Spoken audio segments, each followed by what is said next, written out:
not that the sun actually sets in that place and nowhere else. Right. But don't you think, like, also, like, the double meaning could have an issue? Don't you think the double meaning has issues? Like, why not have a, like, clear meaning? Because it's describing his issue. The Quran says the sun and the everything else, celestial bodies, have their own orbits. So it doesn't talk about the sun actually sets in a murky water or something like that. The Quran describes celestial bodies saying everything, kullun fi falaki yasbahun. Everything is orbiting in their own orbit.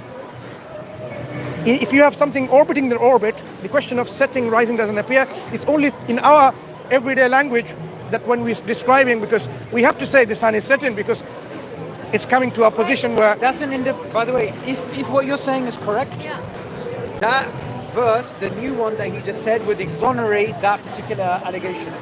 Right. But also then, but do you understand what he just said? Yeah, he said the orbits, like all the other. Yeah, so that means it can't actually be the sun going. Right, but then also like. So that shows it's metaphorical, apart from the independent way that we showed it Arabically. So how far would you take the metaphor then? Because there's other. I don't know if this is a hadith or anything. I'm not sure. I think it's one of the hadiths, but it says that the sun goes to the throne of Allah. It's a weak hadith. You can read this in Let Me Turn the Tables or icraa.org by a brother called Waqar Shima. And he goes through all the people in the chain and narration, how strong it is, and this is wrong. It's a weak hadith. Yeah.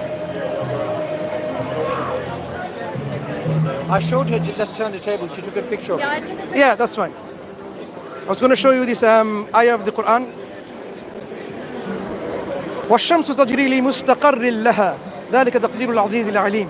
And the sun runs onto a, it says resting place, a particular place that is designated for it. Because every... Again, like, how far would you take the metaphor? So I'm not taking mustaqar. The sun has a place where it's orbiting. It's but already... It doesn't rest. The sun never rests, right? The sun does not stop. So why is it saying resting? Every individual is trying to translate as best as they can. That's why when you have a confusion like this, go to the Arabic and go to as many translations. Like, okay, fine. Let's see if someone else has a different translation. Okay, the ones I have. Look at this one. And the sun runs on its fixed course for a term appointed. Does it talk about resting? But so if why a term appointed? Like, it's constantly, right? There is no... Everything has its appointed term. Because the Quran describes at one point where things will all be destroyed. Everything will be destroyed. Everything has an appointed term. Human beings will have an appointed term. The stars, the galaxies, all have appointed. The Quran actually physically and vividly describes how the stars will run from their course of orbit and they'll be disoriented and so on. The earth will split. The heavens will have like a rose-colored shape of where, a big explosion that we see all the supernova and so on. Huge, vivid graphical picture. So you can't just simply a typical demonstration. True translation. One translation, you think like it has a resting place, and the other translation has nothing to do with it. So as a right, so what does the Arabic actually say? Mustaqar. وَالشَّمْسُ تَجْرِي لِمُسْتَقَرٍ. It's something that is fixed for something. So it doesn't mean resting. When you say mustaqar, you can have something that is already secured and something that is, like if you have a baby in the womb, you can say baby is there within this qarar, a particular a place for it. So many things can be like that. The sun has an orbit that is orbiting. We know the sun has an orbit, that this is what it's referring to. It's not orbiting everywhere else. It's orbiting through a particular, is it Alpha Centauri or the sun's orbiting? Fixed, not somewhere else. So it is a fixed thing that is pointing towards, like the earth. What is the earth centering and orbiting against? The sun. The sun likewise orbits something. Imagine this is something the sun is orbiting. The sun is orbiting around it. That's the mustaqar. This is the sun, this is the earth. The earth is orbiting around it. This is the mustaqar of the earth. But it doesn't say an orbit point, it says resting place. Like you see now, if I showed you the second translation, would you think it's a resting place? But in the Arabic, you said it means to rest like in a baby resting on a It's not just necessarily describing a place. This is where we need to understand, because it's not just a concept of place only, but it's talking about a fixed, appointed term and something that is already fixated in this And reality. it should have that meaning in other places, like in the Quran or in other places. Yeah, you can check and look at the meaning.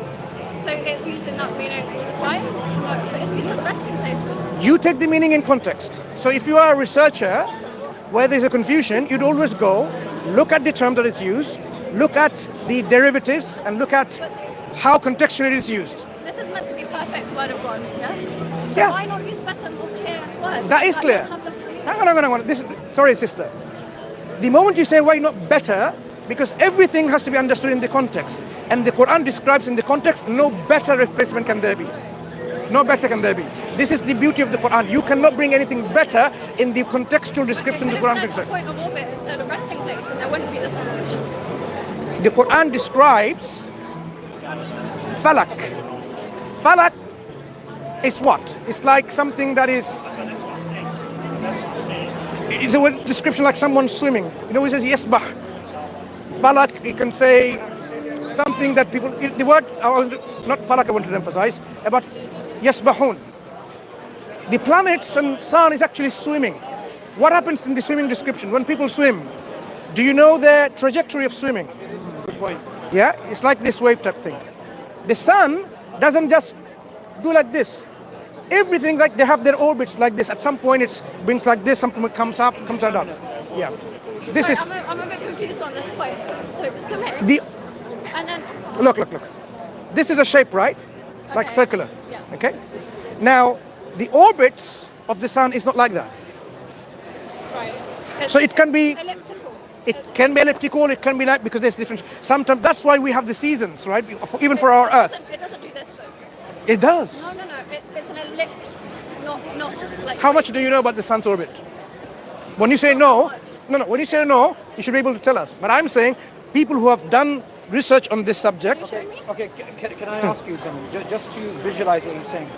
If I drop this object, would you describe as this object is going straight down? Purely vertical.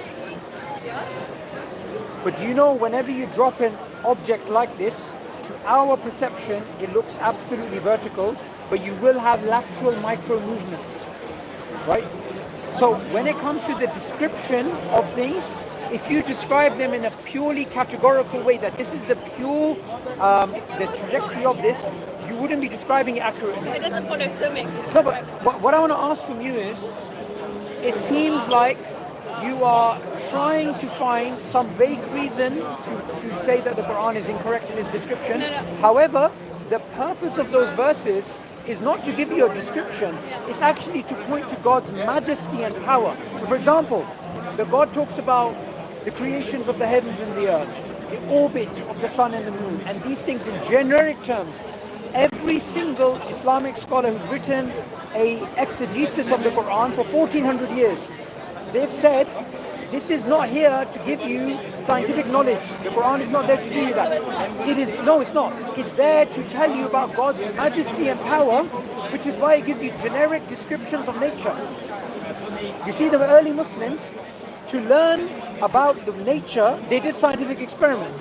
They didn't read the Quran to learn about nature. The purpose of the Quranic verses was to get people to worship God. Now, any Islamic scholar, you can go back even 1,000 years ago, they would say, why is this verse here? This verse is here to make you worship God. So it's not scientifically correct. No. It is scientifically accurate, but that doesn't mean the purpose of that verse is to give you scientific information. You see? But wouldn't the majesty be showing if it was scientifically accurate? Say that again? The majesty would be. Quran doesn't go against the known reality, factual reality.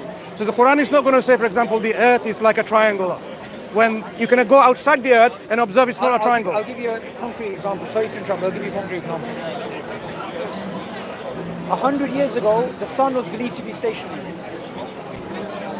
Scientifically. Okay, yeah. The Quran said the sun has an orbit. 100 years ago, the Quran contradicted the scientific consensus.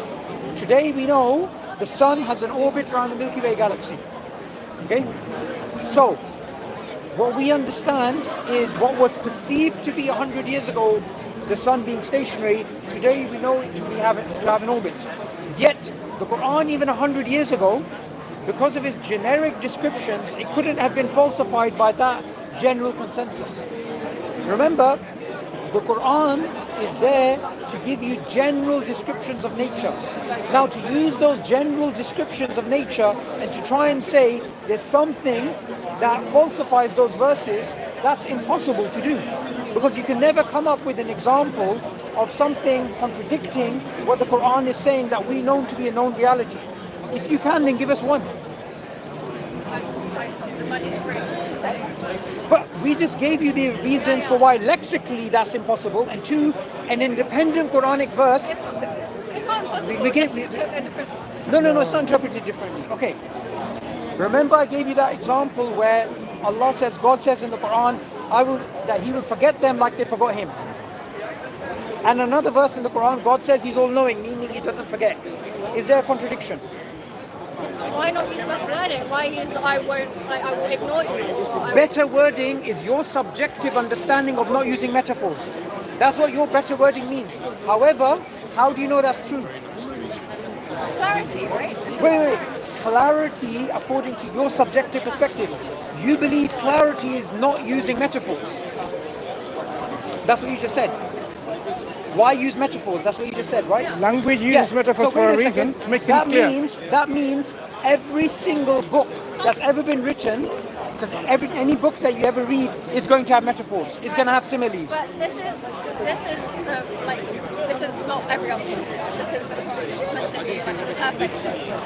It's meant to be perfection. Okay, but let's go back to your criteria. Your criteria is for the Quran to be perfect, it should not use metaphors. How does that follow? It shouldn't use metaphors in a place where it can be taken literally. Okay, but now the problem is, what you're saying is it can use metaphors in some places. It depends, yeah. I guess. Okay. So what if somebody turns around and says, the Quran is using this metaphor, my subjective understanding of this metaphor is Y, the known reality is X, therefore the Quran's wrong. Yeah, that could be taken. But Why not use it? that means your original claim that it can be used in some places and not others is false. Do you see your criteria is self-contradictory?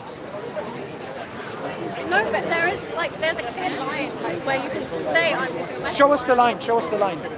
Like, No. Do you understand what I'm saying? Just to clarify your point. In fact, when the Quran describes human conditions of belief and disbelief, it uses example from the natural world, which you consider like a metaphor. Let me give you 2 or 3 examples. The Quran says the state of a disbeliever is like this. A person ascending to the sky and their hearts are constricted. That's how they will feel in terms of not receiving the guidance, and their state of being will be. When you don't receive guidance, you will feel so much constricted as if you are ascending to the sky.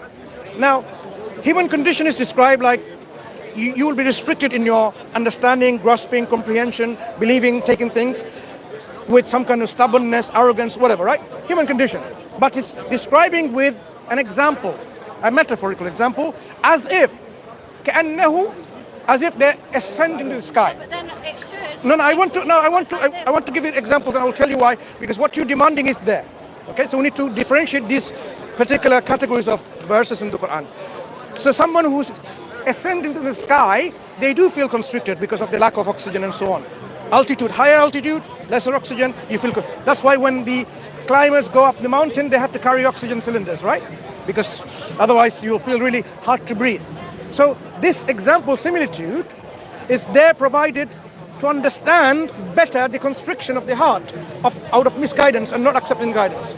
The Quran talks about how when the people associate partners with God and they worship them instead of God, says, look, all human beings, all mankind, listen. An example is Heart doesn't constrict when you go higher. your chest constricts. Right, Feel. what was the word in the wording? Did it say heart or chest though? I think it's the chest. Because Arabic, what did it say? Did it say heart or chest? It almost sounds like sometimes you're looking for the discrepancy. It's okay, it's okay, it's okay. I It's okay. am, because this wasn't my main point, the discrepancy. It's better to look for, and then eventually you'll become. According to what you've been saying, any usage of any metaphor in the Quran, No, metaphor should be made clear, like use the word as if. As if was added in English, but why not have the as if in Arabic and make Yeah. everything clear? Right? Sadr. Why? would solve the The problem. word is sadr, which is the chest. Chest. So the chest feel constricted, and that's how we feel in a general description. The second example I want to give, just to illustrate the same point again, O mankind, here's an example provided for you, a parable. So listen to it carefully. So addressing the whole of mankind. Those who associate partners with God, those who invoke others in terms of worshipping with God, they are not even able to create a fly, even if they were to gather to collectively do it together. And even if the fly were to snatch something away from it, they won't be able to retrieve it. Look how Can you explain again? I didn't. those people who associate partners with God, they invoke others in worshipping with God, saying these people have the power to give life and death and so on, right? So those people who invoke others besides God. If those people that you're invoking, in fact, these people don't even have the power even to create a fly. You know, some people say, oh, this is our God. You believe in black magic and Islam? Here's the example. Some people believe that there are other people who can give life and death. Who can give life? No one other than God. Right. But there are other people who ascribe and say, no, Jesus can give life, for example. In the Quran it says that. Hmm? In the Quran it said he breathed life into clay birds. No. Quran says he breathed into this by God's permission. So it was God doing it through him. God's permission, but he did it. Who's doing? They didn't say God Just did like it. the Bible It said says, Jesus did it. God's no. permission. He is just an agency, but God is doing that. But it didn't say that. It said Jesus did it. Bi'ithni, with his permission. But with his permission. Okay, but Jesus fine. did it. Jesus did it, right? By himself? With God's permission, according to you. Not by himself. He can do, as the Bible says, he cannot do anything by himself. All he can do is when the God gives him the power to do so. So that means he cannot be taken as a deity because he himself doesn't have his own power. So this example says there are people that are ascribed to position of deity. They do not have the power to create even a fly. But then, why would black magic exist and why would like... We're talking about creating life. Right, Black okay. magic is influencing people's psyche and so on and so forth. So they cannot create a fly, but the point I want to emphasize is, then it says, even if they were gathered together, when the fly were to snatch something from them, they will not be able to retrieve it. Look how weak the seeker is and how weak something that is sought. So, again, a description of a disbeliever, a mushrik, an idolater, who associate partners with God, talking about how, unreasonable their position is. Because you cannot really believe in something which is not believable. Why would you worship someone who has no power to create, no power to give life, for example? And illustration is given with simple fly. Do you know how fly eats their food? Okay. This is talking about 1400 years ago, right? Now we realize a fly has a proboscis, a tongue, okay? It brings its tongues out and it spits out some acid into the food that it's going to get. So it's not it hasn't taken it yet. What has happened is it's already partly digested the food before the food is inside. And when it takes the food in, it's already digested. So it's like unfrying an egg. When an egg is fried, you cannot unfry it. That food that it's spat on is partly digested. Can you retrieve that food again in its original state? You can't. Sorry, what's the big point of this? The point is, there's 2 points. One is describing the reality of their disbelief, but giving you an evidence at the same time. Think about evidence. Who's telling you this? The one who knows the secrets of the nature is telling you, look, a fly, this is the mechanism of how it takes in food. We didn't know this is the mechanism. Now we are learning about the mechanisms of how flies and ants and lots of other, insects and creatures doing that. So the fly, when it's attempting to take in food, you cannot retrieve it anyway because it's already digested. So think about it. This information is coming from someone who's telling you that part of information to to reflect on the other part about the state of their disbelief and associating partners with God. Yeah, as an evidence to take that point seriously. Just like when the Quran, my last example, the Quran says, look, when the people are in hellfire, those who got into hellfire, as often as the skin are roasted through, God recreate fresh skin. And the reason is given so that they may feel the chastisement, the punishment. They may feel the punishment. They may suffer the punishment. If people are that clever, they'll say, look, oh, God's going to burn me in hellfire. The sooner I'm burnt, my skin is burnt, my nerve endings, that is receptors for pain and so on, all they're burnt, I am not going to feel pain anymore. This is what they will say, outsmarting God. Like, your God's going to put me in fire? When my skin is burnt, I am not going to feel any pain anymore. Do you know, when people have a third-degree burns, not your soreness and redness and inflammation on the eye, we're talking about a burning that has burnt your outer layer of the skin, the fatty layer and so on, and eventually it can go like quite deep. At that point, if you were to like put a knife through, you will not feel any pain, because the pain is felt because there are receptors underneath the skin in the subcutaneous layer, pain receptors. When we feel, because of these receptors are transmitting this information, we feel pain. When these receptors are all burnt, you won't feel any pain anymore. That's why you will find certain children, when they're born with these kind of problems, they scratch all over their body, they don't feel pain, and they take their skin off and so on. They're all bandaged. They put mittens on and so on, so that they don't damage their skin. So the Quran threatens and gives evidence for the punishment at the same time, by the mechanism how it's going to punish them. When did people know that there are receptors of pain in the skin? Well, now you think so smart that we know it. But they did, okay, so people did get burnt then, so people would also know like burning and stuff. I'm not saying like this is how they do it. Also, like, I think it's quite obvious that the pain would be in your skin. There's also other receptors. Yeah, but Quran is talking about punishment. Because if you want to make someone feel the pain, when you burn, you feel the pain, right? Right. When the receptors of pain are no longer there, you will not feel pain. To continue feeling the pain for the punishment, you need more receptors, more fresh skin. But I still don't see the link to the point where, like, if it's a metaphor, why not make it clearly as if, like, put that as if in These are parables and examples and similes for everyone to understand what is described. When do we know whether it's a parable or not a parable? Like, when it talks about heaven, how do we know whether it's a metaphor? To give you an example, when the Quran says, okay, like until they pass through eye of the needle, for example, until is it the elephant passes through eye of the needle, for example. Now, it's generally understood in the language, it's referring to something impossible, because a needle eye is so small and an elephant is so big. It will never happen.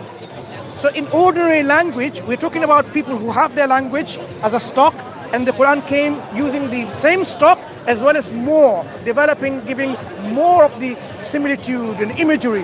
Quran provides fresh imagery from the Arabs, what they knew of. But still, the imagery is there. So it could still be literal, but at one point it could be that there will be an elephant that passes through the eye, because you can have a big eye of a needle, big needle, for example.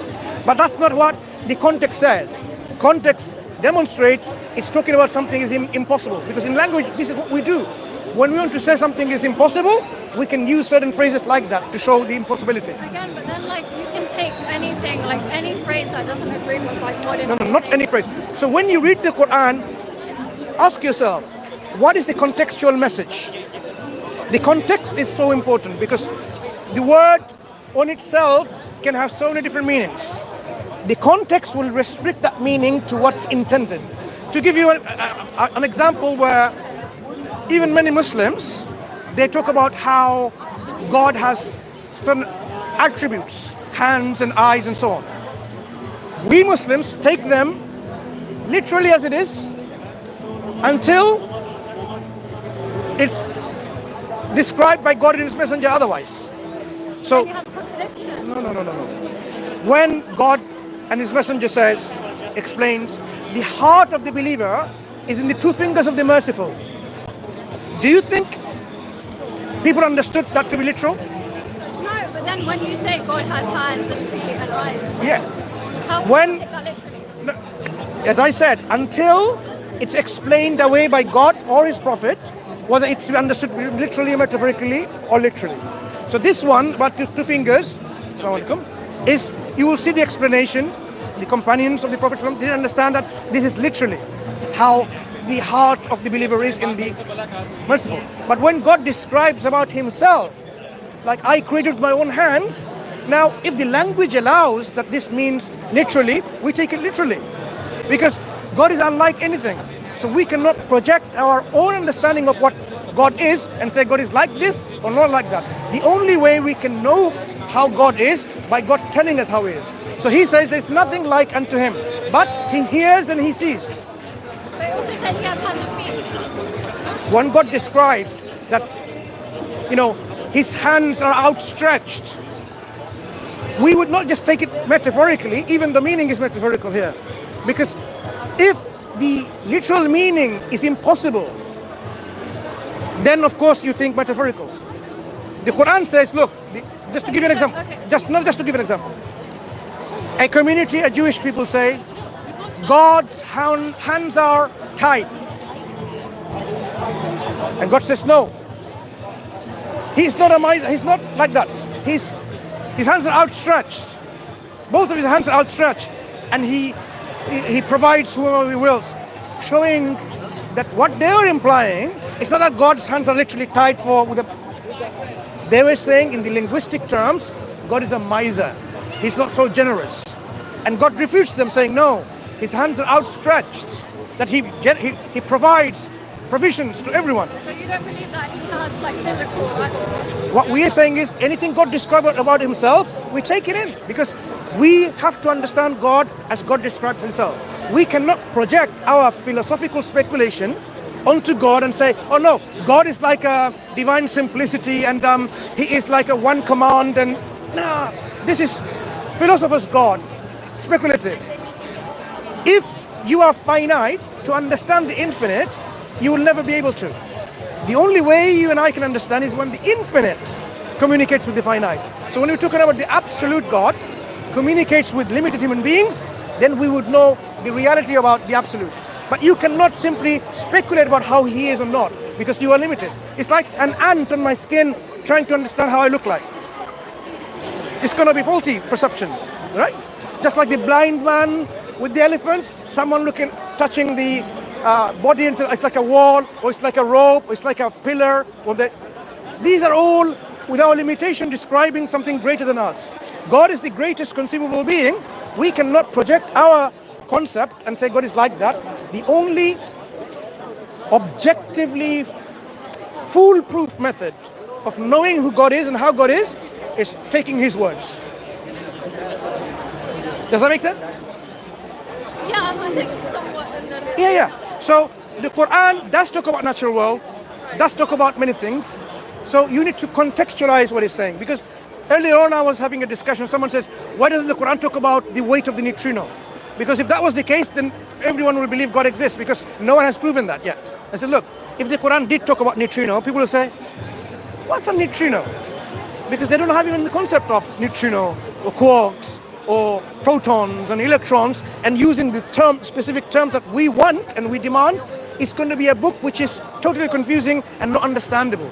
That's why Quran uses a language which is universally reachable. So when it says, for example, have they not the unbelievers seen and known that the heavens and the earth, heavens meaning anything above the earth, is all the sky. So all the extraterrestrial earth is the sky and heavens, not heaven as in paradise.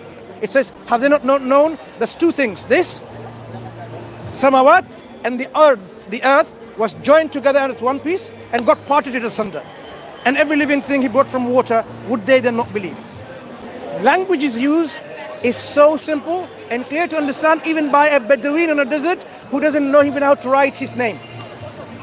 Describing the earth he's on and everything outside the earth, and all he's learning or she's learning is that they had a common origin when they're all together and there was a separation between them. Philosophers, scientists of today, they would understand this concept even with their quantum mechanics and so on. This is what he's talking about, the common united origin of the earth, when everything was like a singularity. So it doesn't need to use sophisticated language when the initial recipient will get confused. It doesn't. So it uses such a rich language which is so comprehensive in its application that it can be understood by a peasant as well as a king, by a layman as well as a professor. That's where, it's a hallmark of the divine, that God is describing things in this way. This is where, I'm considered to be not even a student trying to learn the Quran, and we find the Quranic way it described, you cannot replace anything from its own context, even a word, because it would not give the intended meaning and it gives. So when the Quran is talked about as a miracle of literary nature, I'm sure you've heard about it. Quran is inimitable. That's Muslims claim, that you cannot produce something like it. It cannot make something like it. Quran has 114 surahs. They're like chapters of a book. If the whole Quran was a book, there will be 114 chapters. But each surah actually is unique on its own. So the Quran says those of people who are in doubt what God has revealed to his servant, Prophet Muhammad sallallahu alaihi wasallam, then produce a chapter like of the Quran, besides taking help from God, if they're truthful in their doubt. But if they can't do it themselves, they can help and seek support from others. I want to just show you what I'm reading. It's the very beginning of the Quran, if you have read it. Okay? Chapter 2. Oops. It's like around here.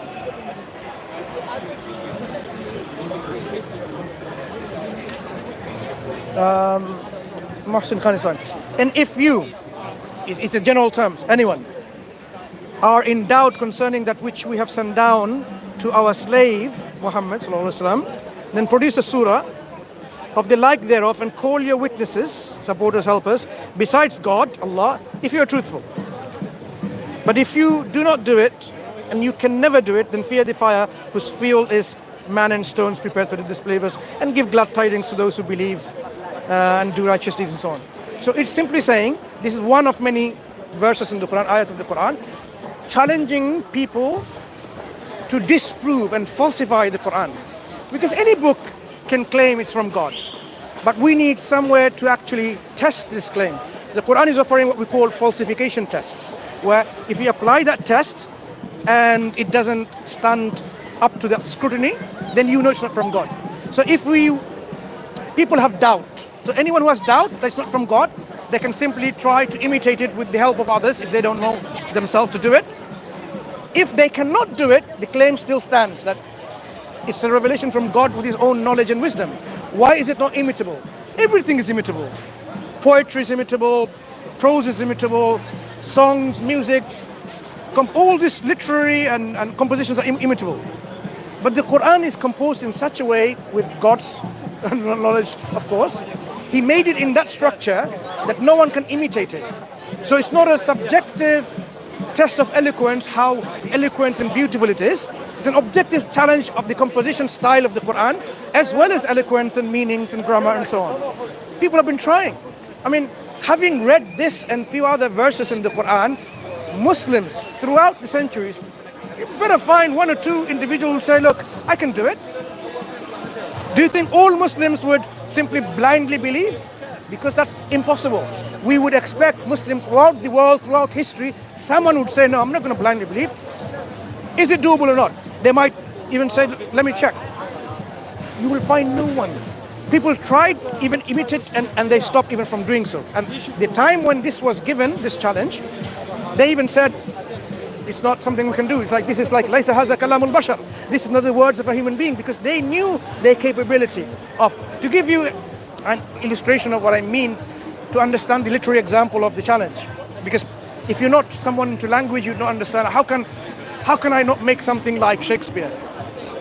ChatGPT or any of the language model can do it. ChatGPT, I tried with it, giving all the criterias, more than 1 hour video with me. It cannot do it. people were saying at the end, oh, is he going to become a Muslim now or something? This is the point we reached, because it's not able to, you cannot do it given that criteria.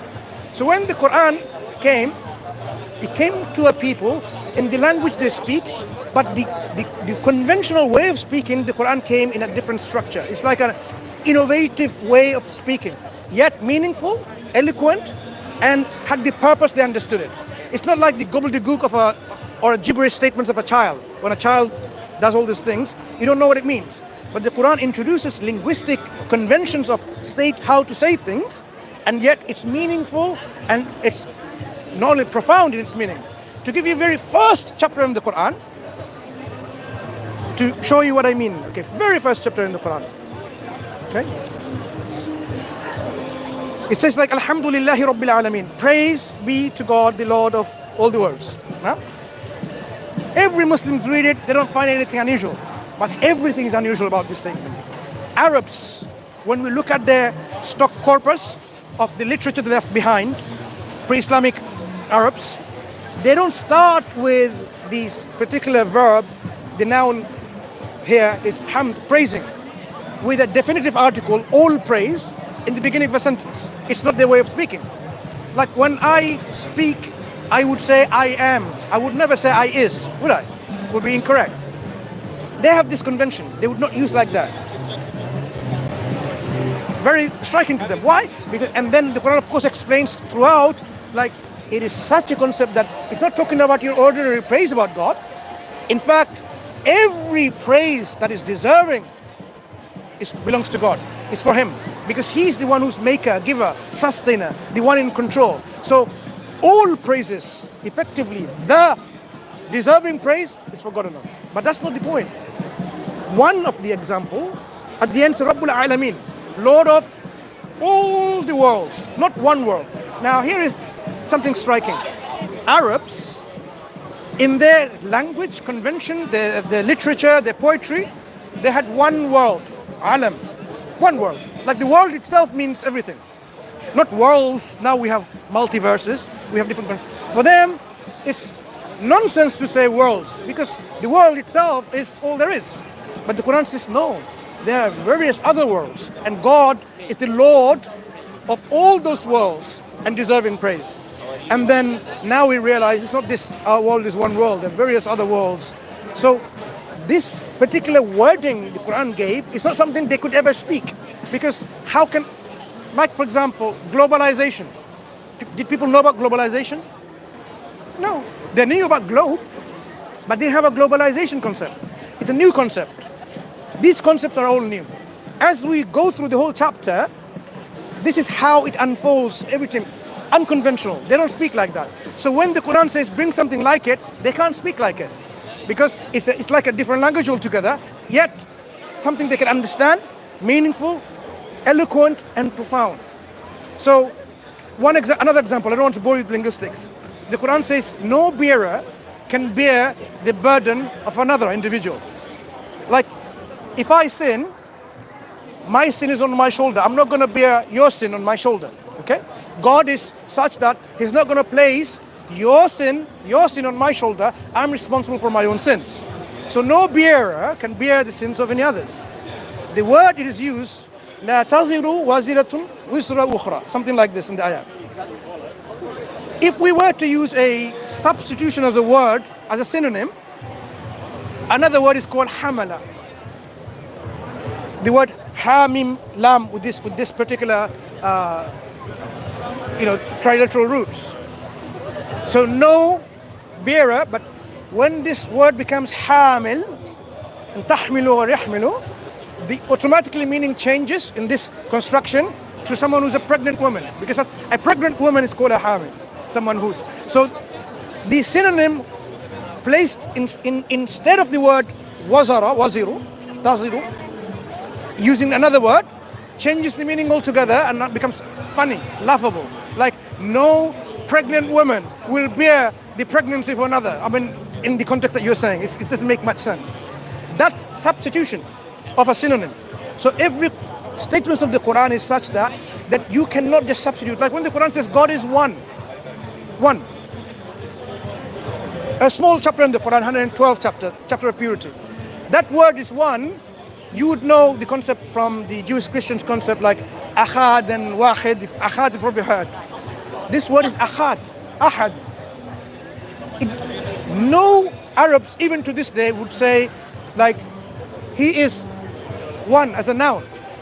You will say he's one of, like you're one of a mathematician and so on. You cannot use it like in a nominal sense, in a noun sense. Quran used it to show his uniqueness in that way, and they understood it. They didn't understand that God is one of many, but God is such that he is ahad, totally unique, and that uniqueness has no parallel. You cannot replace that. But of course, elsewhere God talks about he's also wahid, al-wahidul qahhar, describes it. So the Arab linguist throughout the Islamic history has gone through demonstrating how Quran is so profound in its eloquence. But I am focusing on the composition is such that objectively you can't even match that. You know, if linguistic piece starts with a nominal sentence with a noun, or a verbal sentence with a verb, or with a preposition and so on, that structure of the Quran, that's what is there on the table. If you can bring something like it, if I say bring something like this, whatever it's called, I don't know, a table, right? You can't bring something like that because it's unlike it. This is white, this is black. Look at the size and look at the size.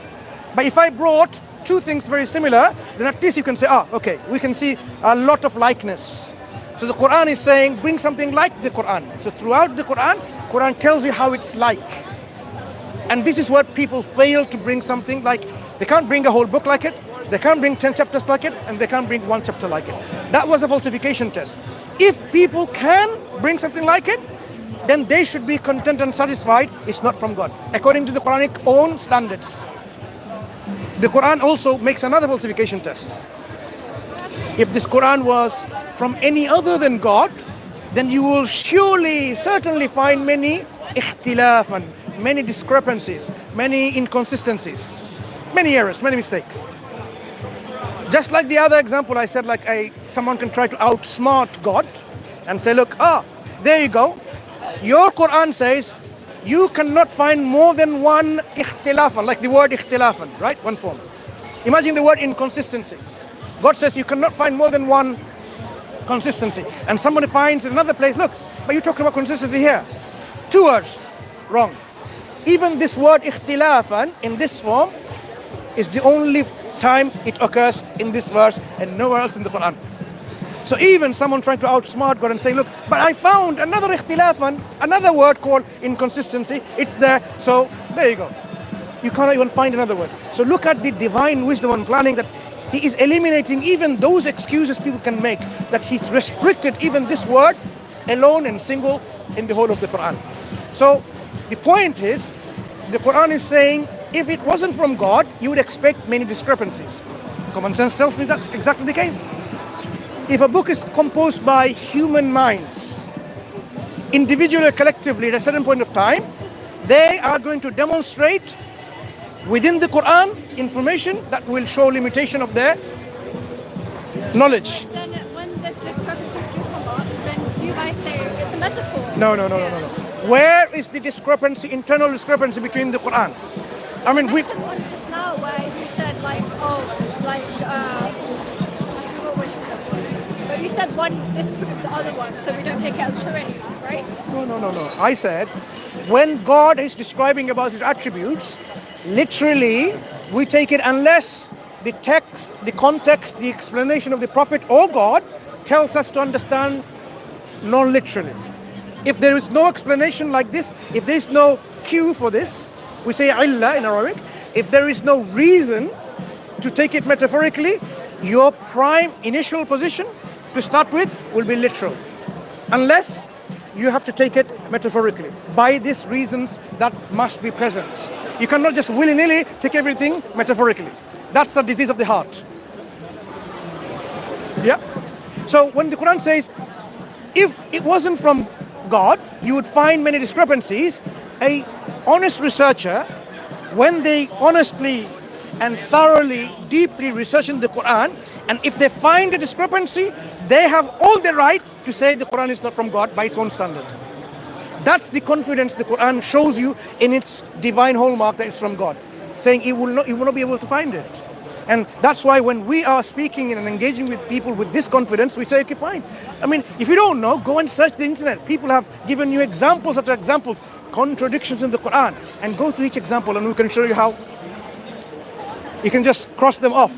Eventually come to a point where you say, okay, this one needs a little bit more thinking about the language. And when you go there and you'll find, when you're going deep in the language, cross off as well. You'll exhaust all of this list. In fact, there is a website, I don't want to name it. It was a big website by the Christians, okay? They had 70, 80 something contradictions in English. And then they did a mirror of the website in Arabic. You would expect the same kind of contradictions to be there in Arabic as well, but they had only 2 or 3. Why? Because to an Arab reader, none of this would make sense as a contradiction. And all these things they had is, one of them was like, how can you say Ismail and so on is like a father when he's actually an uncle? But the Quran uses in this way where actually your uncle and so on can be used like Abba. The word Ab and Abba can be used. The Arabs use it all the time. So, we say our father Abraham. But is he really our father? Of course not. He's our forefather. So this was an example they provided in the Arabic, but all the others they didn't, because they knew very well. If they were to bring everything else on the Arabic, the Arab Christians themselves, it's a Christian website. So now you know a bit more about it. I don't want to just, plug that website. They knew themselves that it would not make a sense or provide a proof that is a contradiction in the Arabic. That's where you can clearly see where, the stake is. So we can see so many examples in the internet and search rebuttal to this, and you'll find so many other website Muslims responding. So an honest researcher needs to go back and forth. So Muslim claims no contradiction. Okay, 1. You have a counter-example provided as a contradiction by a critique. Response by a Muslim to this critique.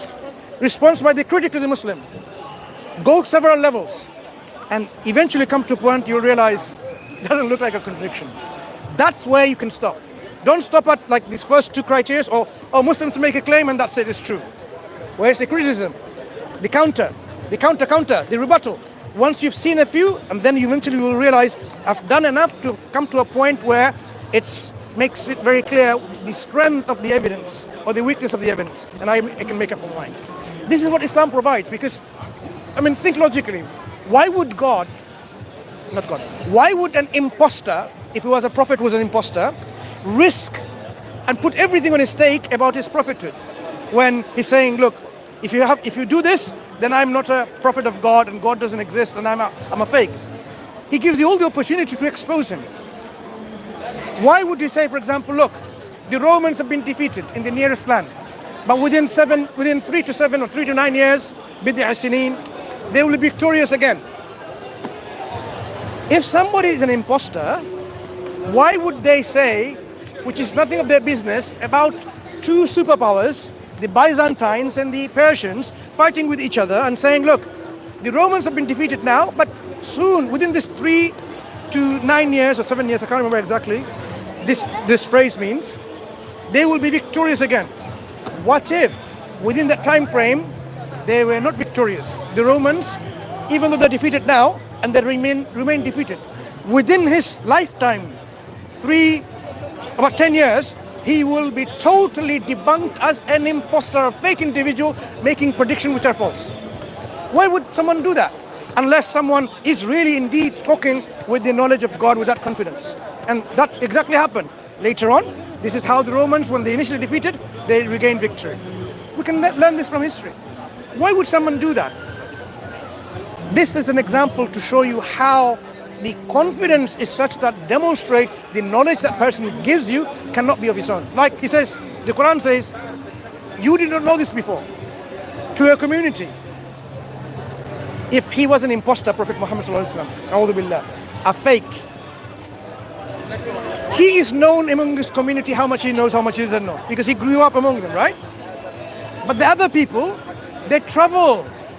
They traveled to Syria, they traveled to Yemen, they traveled to various places, they did businesses, and they know whether he traveled or not. They knew how much he knows, how much he doesn't know. Now, when he said, you don't know, somebody would come and say, I know. could have been totally silenced, because that's what you can totally silence the people who are making up all these things about themselves, that they're know-it-all, they're the jack of all trades and so on. You can just demonstrate. You say I don't know, and no one knows. Hey, I know it. Yeah? You can falsify. So this is another third example of falsification test. The final example I want to give, I don't want to bore you, but I want you to think and reflect on these matters. In one of the very last chapters of the Quran, near the chapter about when we said God is one, it talks about two individuals. One by a nickname called Abu Lahab. God says, may Abu Lahab's hands be perished, meaning may him be destroyed. Tabbat yada Abi Lahab. He and his wife, because of their disbelief, they will be the carriers of this date palm stalks and so on, the fuel of hellfire. They will be burning in hellfire. Essentially, they will be in hellfire. When the Quran said that to this individual, okay, he could have destroyed the Islam from that point onwards, even as a hypocrite, by saying, look, I come as a Muslim. La ilaha illallah. Ashhadu an la ilaha illallah wa ashhadu anna Muhammadan Rasulullah. I bear witness that there is no God worthy of worship and Muhammad is the messenger of God. Becomes a Muslim. Where does Muslims go? God promised them paradise. And the Quran says you will remain in hellfire forever. Quran falsified. This individual lived for more than 10 years after this. Why, out of his own volition, he could not, even as a hypocrite, outwardly say I'm a Muslim, inwardly remain a disbeliever or a pagan? 10 years an opportunity.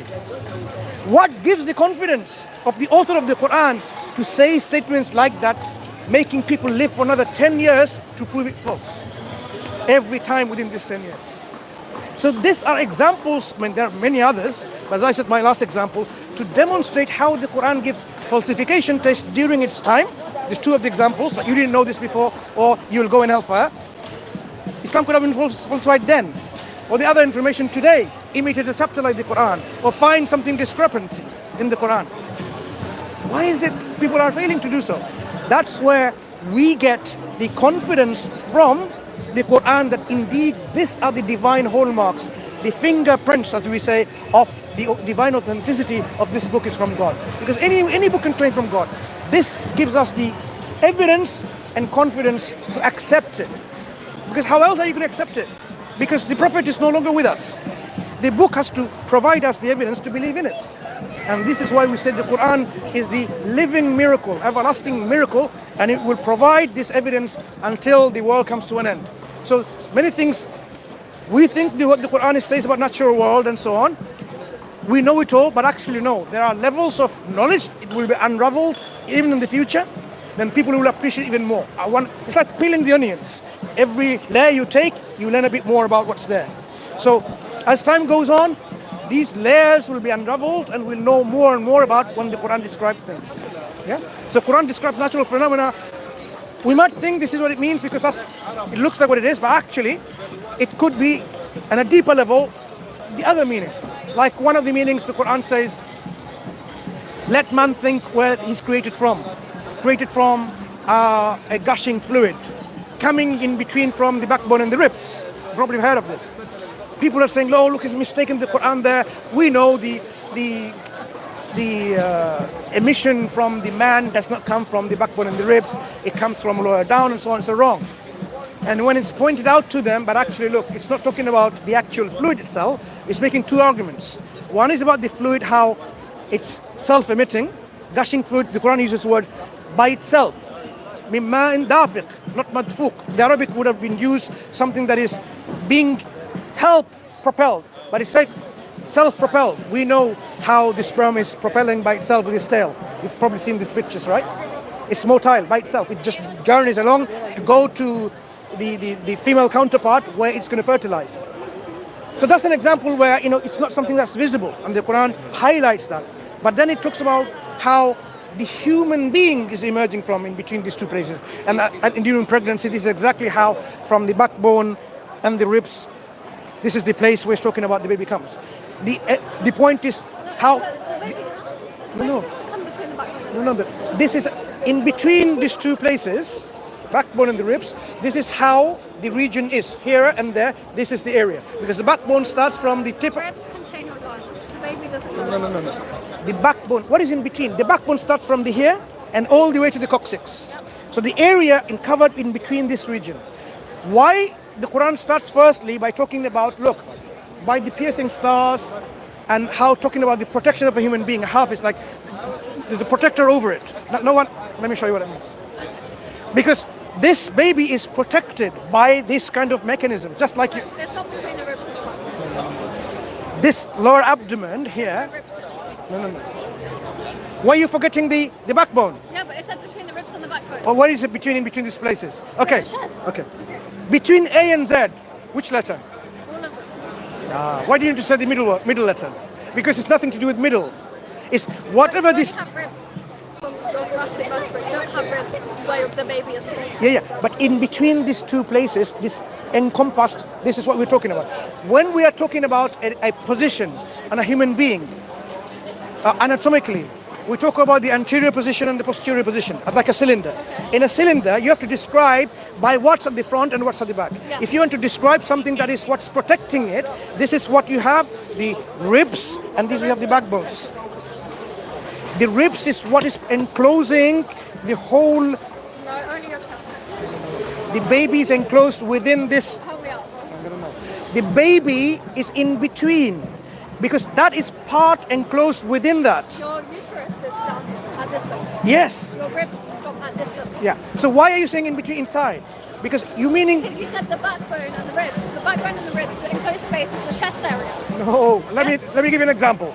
The Prophet said, he guarantees paradise to those who protect and safeguard what's in between their lips and what is in between their two legs. Look, in between the two legs could be here, right? Is that what he's referring to in between? The word in between is not referring to that. We know metaphorically it's referring to the private parts and Which the. is actually in between your two legs though. The baby But- is not actually in wait. between the backbone and the If I say in between, is it referring to here? It does refer to And here. if you say the backbone and the ribs, you're referring to the rib cage area. It encompasses all within this place, all. Just But like, it doesn't say that. please. As I give you an example with an alphabet, A and Z, it encompasses every single letter between A and Z, not the middle letter, whatever that is.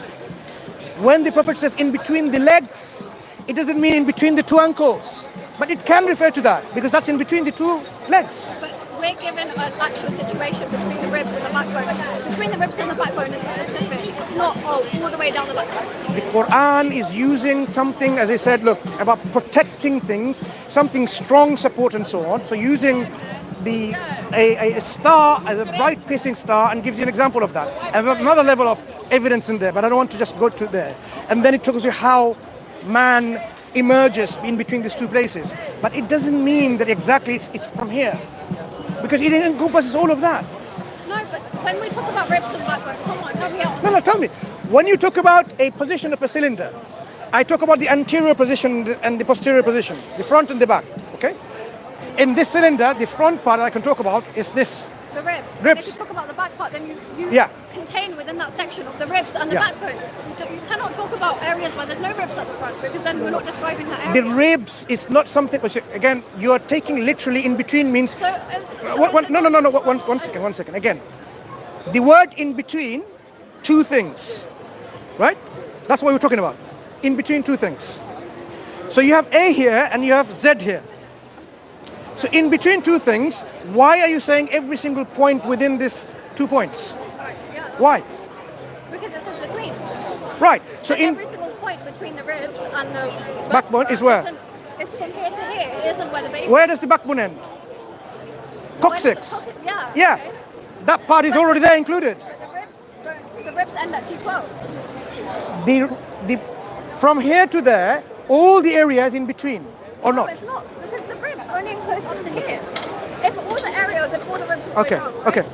What if I said it's from here to there? Because that's the ribs, in between the ribs and the backbone. So here, and that's the Not back. between your ribs and the backbone. This is between your ribs and the backbone. This is between your ribs and Look, your look. hip bone. 2 points, ribs and the backbone. So backbone all the way to go to there. So you have the ribs here. So in between the 2 points is where? Look at me now. You have the here. Your hip bone though. The coccyx is there. I'm not going to using the backbone. I just want to show you in a laterally, right? Because the coccyx all the way go down there. So the backbone doesn't end here. It goes all the way down up to here. Right, So but then why not just say the lower part of the backbone? look, Why are we talking about ribs? Again, you're describing why did God use another word? But I'm saying within that description, point A and point B, you are saying between this point A and B, where is the area? You're saying it's here. No, I'm not. I'm saying the Quran says between the ribs and the backbone. Yeah. So the backbone is up to here. There's only one area enclosed in the between the ribs and the backbone, and that's your chest cavity. Look. This is the ribs. Say this is the point A. Okay, point A. We're going to talk about 2 points in between. And this backbone is here to there. Let's consider the bottom part. So we can only consider the part where the ribs No. are. What I'm saying, because the point is up to here, at this point. In between is any point from here to there, any point from here to here, right? No, but that wouldn't be between the ribs and the backbone. Between the ribs and the backbone is from here to here. No? You lost me altogether. If your point, you're comparing 2 points. If Z is here, why you consider Z is up to here? When here is actually maybe L? No, but we don't have between the top of the backbone and the bottom of the backbone. That would be your A to Z comparison. No, right? Yes. that's 2 comparators. In between these 2 things. One is the backbone, and the backbone expands from here to all the way to the coccyx. Okay, yeah. Right. So the point of comparison that I'm going to take from there, am I going to take of that backbone only here, this point? No, we're going to take all the ribs, which isn't the No. abdomen. The ribs is the second comparator. Right? Okay. So the ribs is one comparator. So this is the ribs, and this is the backbone. In between the ribs and the backbone is all the points. But you are somehow restricting, you're saying here only, not there. When the backbone is already up there. No, but I'm saying your example would be from A to Z, right? Your A to Z example would be spanning the compass of the backbone. But there isn't A to Z only. There's A to Z and then within A, B, C, D. That would be My A is from here to there. That's how it encompasses. So this is A to Z is from here to no, not A to Z. Number 1 comparator is the backbone. Number 2 is the ribs, right? Min bayna sulbi wa tarayib. Sulb is the backbone, tarayib is the ribs. That's 2 comparators. Do you get it? If I were to now symbolize them as A and B, so A spans from here to there. That's A. B is only that part. Yeah, So now, what's in between A and B? this section. This section. I think she's trying to imagine it. Brother, we don't need that. In between A and B, why did you leave this part? Because there's no ribs there. No, reach is the second comparator. Because if this was the ribs here, your spine or the backbone goes up to all there. You cannot just simply assume it's up to here. Why take the ribs in the first place? The baby doesn't encompass the rib space at all. Look, you can say it's vague that the babies actually could be any place in between here and there, right? You can say that. But the point I was making is this: it wasn't even that. Firstly, I want you to understand, first of all, that it's not that the Quran is saying it's there, okay? I want to make you understand that it's talking about any place in between these 2 points. Any place. Then you could have just talked about the backbone. Right. No. There's no Between the front and the back tells you any place. If you were to draw it out, and you will see, I have to encompass all points between these 2 comparators. This goes from here to here, and the first part is here. So if you have like 2 points here to there, I cannot just compare like for like this, because all of that is included in this comparison. Then why include ribs in the first place? It'd be more accurate to include other things. Because in a cylindrical shape, we take the front and the back, anterior and the posterior. That's how we describe even in science. But the ribs is like the top part. We don't No, the front. In human body, have something front. in, Talk about the front look, side. in Why human talk about- anatomy, we know that the baby's not in the look. hip. Okay, In human anatomy, the way we learn and describe things is by this position, the anterior and the posterior. Because the human body is like a cylinder. Cylinder, you cannot describe the position of the organ by saying left and right to what? Think about it. If you have a cylinder, like this is a cylinder, Yeah. inside it, how would you pinpoint the position? By describing a specific position, let's say here. How? Tell me how. By naming the organ, by by naming the vertebrates or whatever, not the ribs. Because the Quran actually uses, that's why I'm saying the deeper layer that I wanted to introduce to you is this. The baby that originates from in between those places, I am saying if you were to go even go further back, that baby already has the next generation with it, because the baby has a genitalia, right? It has testes and so on. Only women, not men. Male baby, right? Of course, only women. As a male baby, of course. No, only as a female baby will you have the next generation. The male babies don't have The next generation comes from the sperm, Yeah, but which babies mixes don't with have this. Yeah. The babies are already having what? The next generation, when it has, But boys don't have that. please listen. What the next generation will be, it already has this genitalia, scrotum, testes, and it will eventually develop as it grows. Well, it It's depends there. what point the baby is. Which is Yeah. But I am saying we can go back, because how further can we back to a human being that at that point, before that, there cannot be no human being in its very point of origin. Because human beings is not just originated into a sperm, because that sperm came from a adult person. That adult person, when it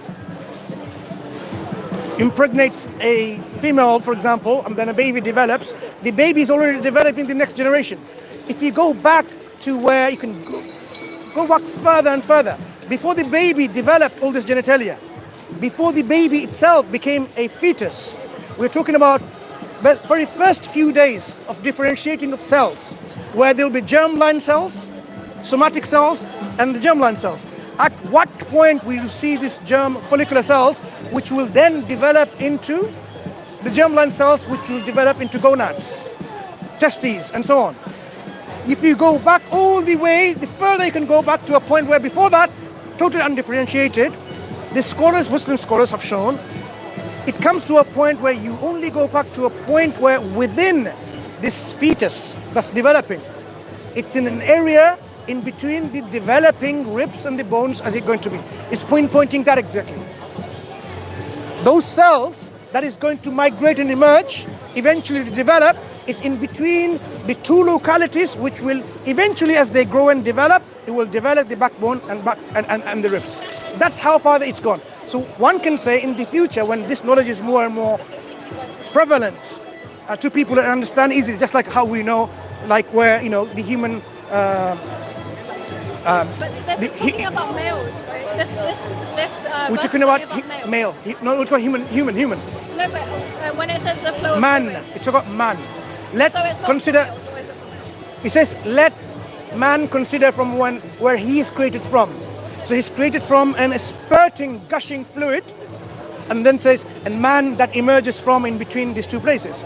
So when we talk about the human origin, man, the earliest origin of man is those follicular cells within the germline in a position within the embryonic development that these two areas, you might call them mesoderm or endoderm, whatever you want to call them, but this is where in development they developed into ribs and the spinal cord, not spinal cord, the spine itself, the backbone. That's to the earliest pinpoint you can go to the human being. So when the Quran talks about let man consider where it's created from, you can just talk about the baby in the womb, or you can go even further. How far can we go back to the very earliest origin of human beings differentiating from something like when they're not nothing else, just like somatic cells?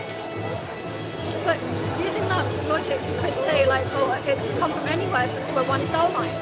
But yeah, That cell is not differentiated. The moment it's differentiating, that area it started differentiating. the moment it differentiates, it's still a woman. Every differentiation, That every fe- fetus is a that- woman. And then it No, turns into a man. no. You don't call it a woman. It's undifferentiated gonads. The gonadal development starts differentiating later, but you don't call it a woman. It's undifferentiated. Doesn't mean it's a woman. Okay, undifferentiated. Yeah. So I'm saying there's a point where everything is undifferentiated. You don't even know whether, apart from in terms of genetics, chromosomes, we know it's going to be male or female, but in terms of morphological description, it's undifferentiated. That's why ultrasound as you know very well, I'm sure, you have to do it and wait for a few weeks later when the gonadal development is there, visible, whether it's a male genitalia or female genitalia. Because Life doesn't come from gonads either. Like, we're not talking about life, we're talking about human beings. But, yeah, we're talking about human beings. So the earliest origin, origin of from this germ cells comes the next generation of human being, not from your somatic cells. The human beings that's going to come. So males don't have germ cells yet. You know, like think about. Whenever they're in the womb, they don't have germ cells at all. Think about the fetus that's developing. That fetus, few days old, doesn't have the next generation cells differentiated within it. It doesn't have it. It develops and starts differentiating. So you have a germ line and a somatic line. At one point, they're totally undifferentiated. There is no evidence for the next generation of human beings that can come from the germline cells. We're saying the point when it's differentiating, the area it's there that's differentiated from, the cells migrate from, is it alluding to that point? Because that's why the scholars are showing, if you look at the picture there, this is where those two areas that is encompassed in development, they developed into backbone and ribs. Okay? You might think it's far-fetched, that's why I'm saying we don't push for this interpretation, but in the future, you know, people might say, look, this is common knowledge now. That's how it is. That's why I'm saying when the Quran talks about unraveling the layers of interpretation, even though we say this refers to a baby or refers to a sperm that comes from this area, because the when you have the vas deferens and the ampulla and the Cooper's glands and the Bowman's glands, all the secretions are mixed together at a point where it's the lower abdomen, and then it emits. It's not the testicles what people think, because that's where it's produced and stored and matured. But during ejaculation, it comes from upper up, from the two vessels, which are called vas deferens, ductus deferens, and then it goes up, mixes up to the ampulla, mixes with the glands, the Cooper's glands, the prostate gland. A lot of comes from the prostates, and that secretion then eventually is secreted as the actual fluid that's ejaculated. The sperm consists about 5% of the seminal fluid. The rest of it is the contribution of Cooper's glands, from the prostate glands, and a few other glands. Okay? So my point was not to describe another thing here, it's just to describe the layers of interpretation where, even though we are happy with one layers of interpretation, in the future, they might push for that interpretation, which is also correct to that level. What I didn't talk about, like at the very beginning, the Quran talks about وَالسَّمَاءِ وَالطَّارِقِ, by the heavens and by the piercing star, which is like knocking star, which is so piercing and bright. And Najm al-Thaqib, a star which is so bright, but it describes as it's something like a knocker, knocking. A tariq is like someone when he knocks on the door, that's a knocker. We know now there are stars, we call them pulsars, pulsating stars. They emit, of course, you cannot hear the sounds because there is no medium to transfer the sound. Can you hear sounds from coming out of space? You can't. But if you were to capture the sounds, the wavelength, and then you make it into a audible in your lab, you can hear it visibly, audibly. You can hear the knocking sound. It's now there already on internet and YouTube. You can hear it. Pulsating stars. Can you even see or hear from here on this planet Earth today? No, you can't, unless you have the mechanisms to transfer, or what's it called, transform one wavelength to another wavelength to hear the sounds, to make it into audible sound waves. Okay? So when the stars are there doing their business, pulsating, because of the medium there's no air outside our atmosphere and so on. Is there any air? So you can't have sound traveling. So even if you tried, you can't hear it. But the Quran describes it, and the Quran says, okay, this is something that people should reflect on. Why? It's even taken as an oath to establish an evidence. So when the Quran, similar to this example, says, okay, look, God makes an oath with the position of the stars, and this is a great oath if you but knew. Do you know why such is a great evidence? Because Quran uses oath, or God uses oath to establish evidence. It's called istidlal and istishhad. When you look at the stars at night, you think, look how beautiful the star is. And you see it there, right? You can't see it there. When you look at it there, and you enjoy, look how the star is there and enjoy it. But you and I know very well the star is not there now. Millions years ago, it was there. The stars moved away. All we are seeing is the position of the stars. And the Quran says, بِمَوَاقِعِ النُّجُومِ, by the position of the stars. Why is the Quran alluding to that point? Who would have thought that the star is no longer there? All we're seeing is the position of the star. That's the level of Quranic information to make people think and reflect, is this Quran from God or not? Would you say the star was there or not? But the position still means it's there. The star is not there. When you look at the star is no longer there. Yeah, but All you see is the star was there. It's the same meaning. It All- doesn't say it's gone now. It doesn't say that. No, the Quran doesn't say look at the star. It says it's giving you by the position of the stars, meaning Yeah, what? but if I say look at the position of this person is still Okay. it doesn't- What's so special about the stars that we see? You know, their position. They're no longer there. Also, like in the Quran as well, they say like stars are thrown down at the earth. It doesn't say stars are thrown down. It says he uses a star to throw away Satan. And that's what's shooting stuff. That's what it says. Look. And that we No. know that it's not. You don't even understand what it says. That's why you say it's not true. Okay, no. From that stars, do you know what emits from it? Gas? Many rays, visible, invisible. Many rays. Right. So God can use those stars as a resource. From it, use something from it to drive away Satan. He can emit some kind of rays. He says throw. It says throw. He says he uses the star to drive away. I'll show you what it says. It doesn't say throw. It doesn't say he literally throws the stars. It doesn't say throw. God says he adorned the heavens with the stars. Masabih. To kill the shaitan. No. The ayah is in Surah Al-Mulk. Is that Kill the shaitan. sorry? I'll show you what it says. It doesn't mean he literally throws them. He uses those stars to drive away the Satan. Surah Al-Mulk. Yeah.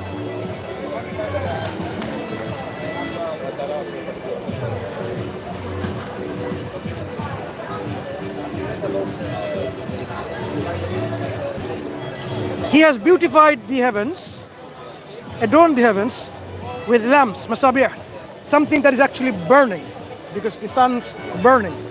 Conversion is happening. And وَجَعَلْنَاهَا, and he made it, meaning those, Why does it say nearest heaven? because there are 7 layers of heaven. All we see in our visible universe is the first heaven.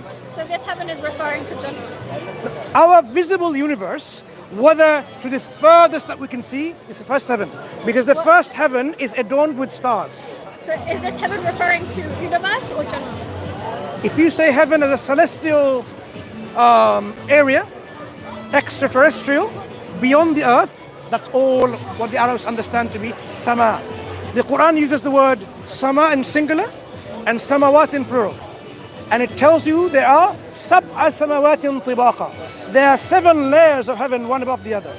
And the first heaven is adorned with stars and lamps. So all, you think that is this metaphorical? no, So you think that there's layers above us and the stars are nearest to us? everything that we see visibly today with all the powerful microscope is the It's first not a heaven. layer, but it's not a layer.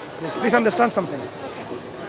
Is the earth, is the heaven expanding? The universe expanding? Yeah, but at that time they didn't know that. No, I'm not talking about the expansion of the universe.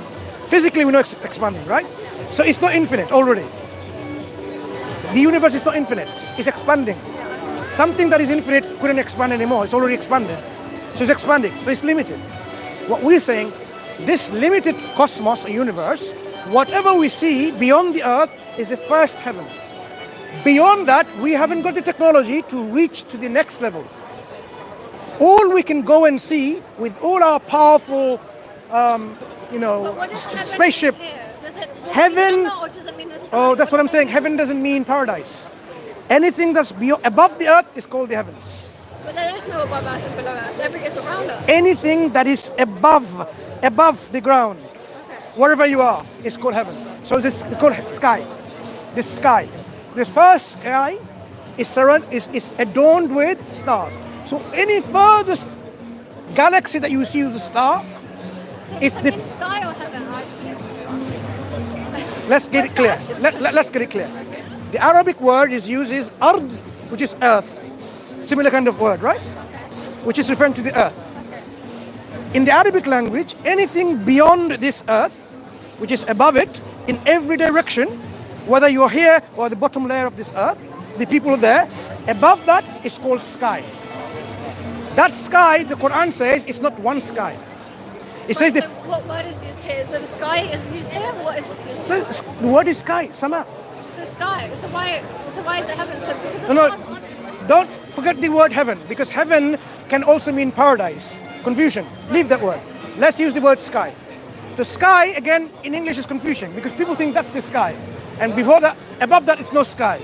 But the Arabic language means anything beyond this, and no matter how many millions and zillions of miles you go there, still sky.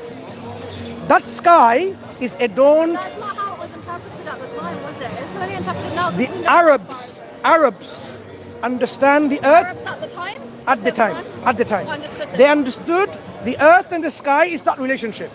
And they Anything. understood all the millions of miles. They didn't understand. Look. For them, do they know how many millions of miles? Perhaps not. But they know whatever is beyond the earth, doesn't matter how far you got, is the sky. But it does matter how far you go, because it does matter the understanding of how far. For them, one sky. Quran says no. There are more than one level of this sky that you have. The first sky that you know then, and you today as professors and scientists that you talk about, we see all those galaxies. Milky Way is our galaxy.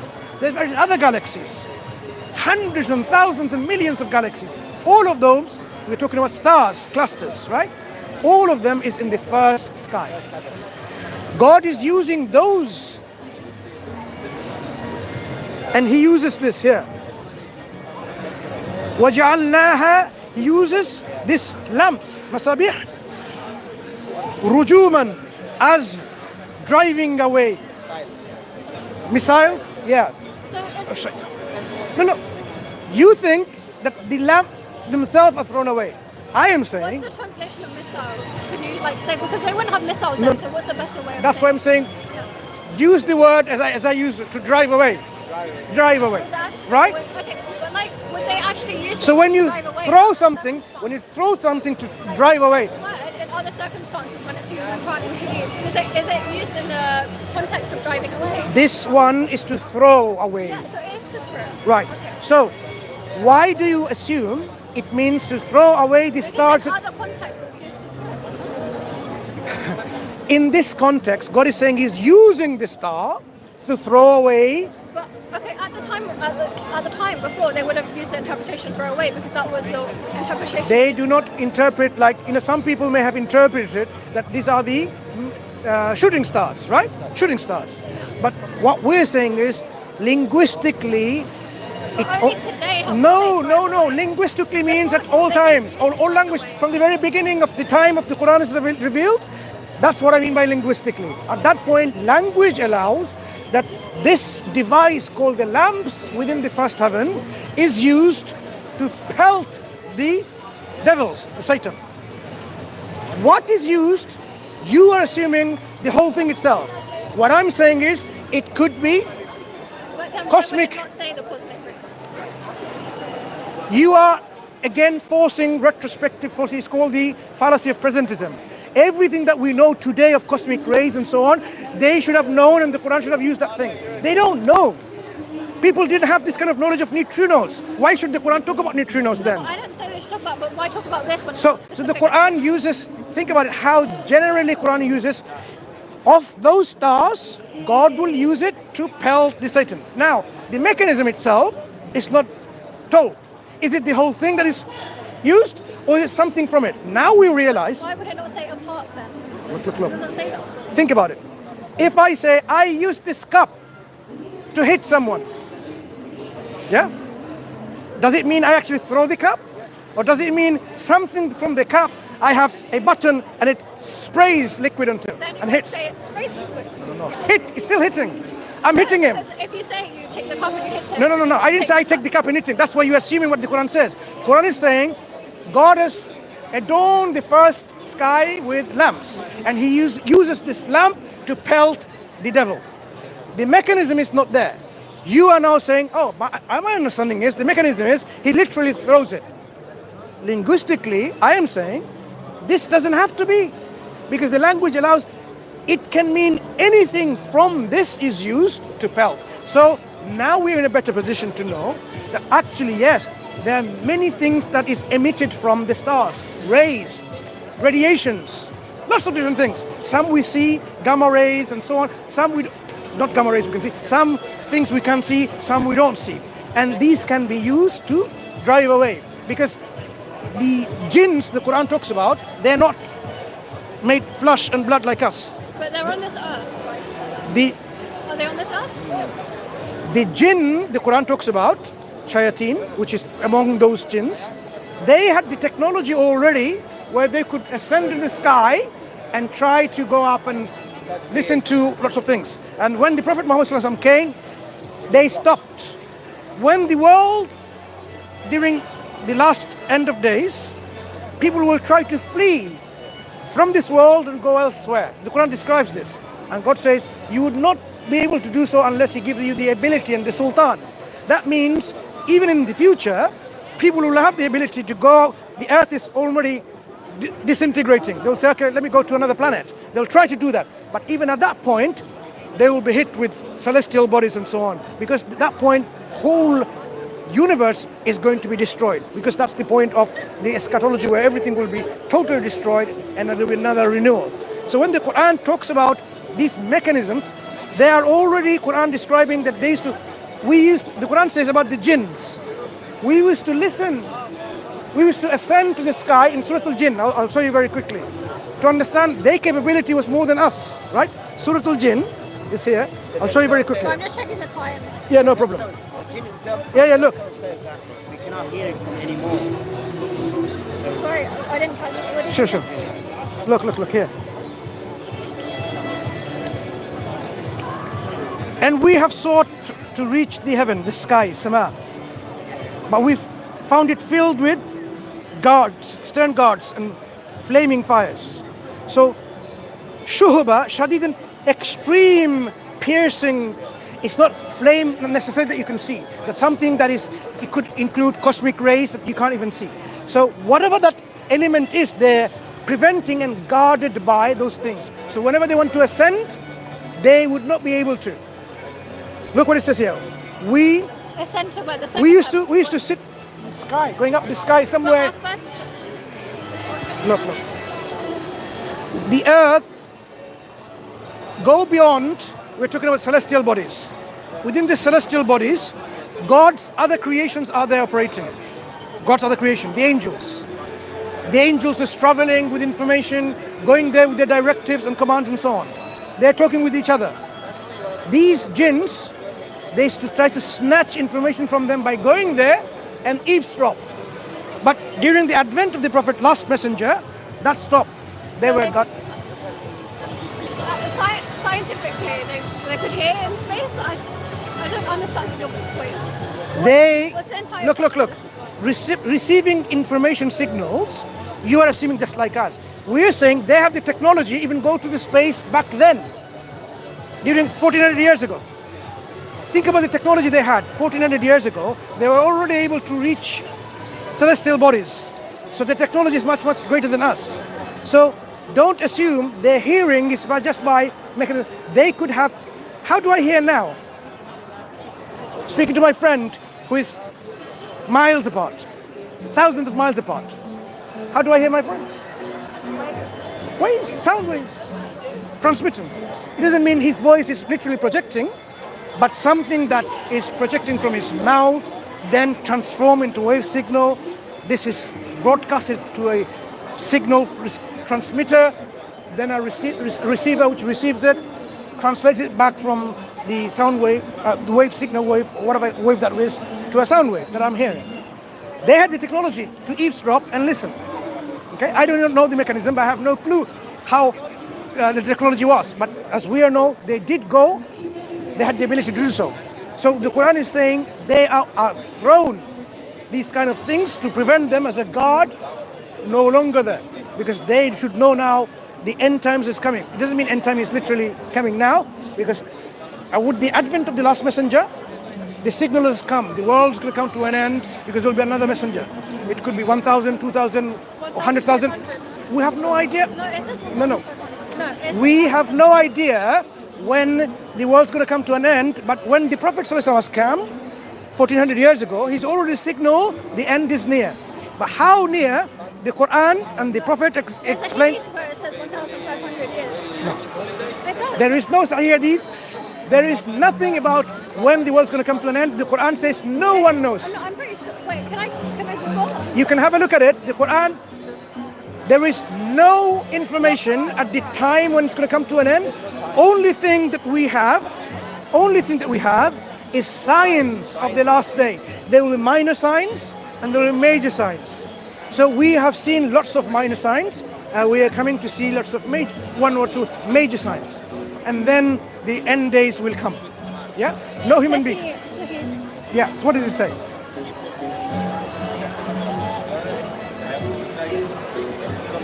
Where is the hadith? This is someone saying it. Where you cannot find a single hadith which is authentic that tells you the world's going to come to an end at this point of time. It simply doesn't exist. If it exists, it will be all inauthentic, false, weak. Because God says about few things, one of the things is no one knows when the world's going to come to an end except God. He has not revealed this knowledge to any one of his creation. He may have given hints and signs, but not the actual timings. Where did you see that? You can research about it later when you go home.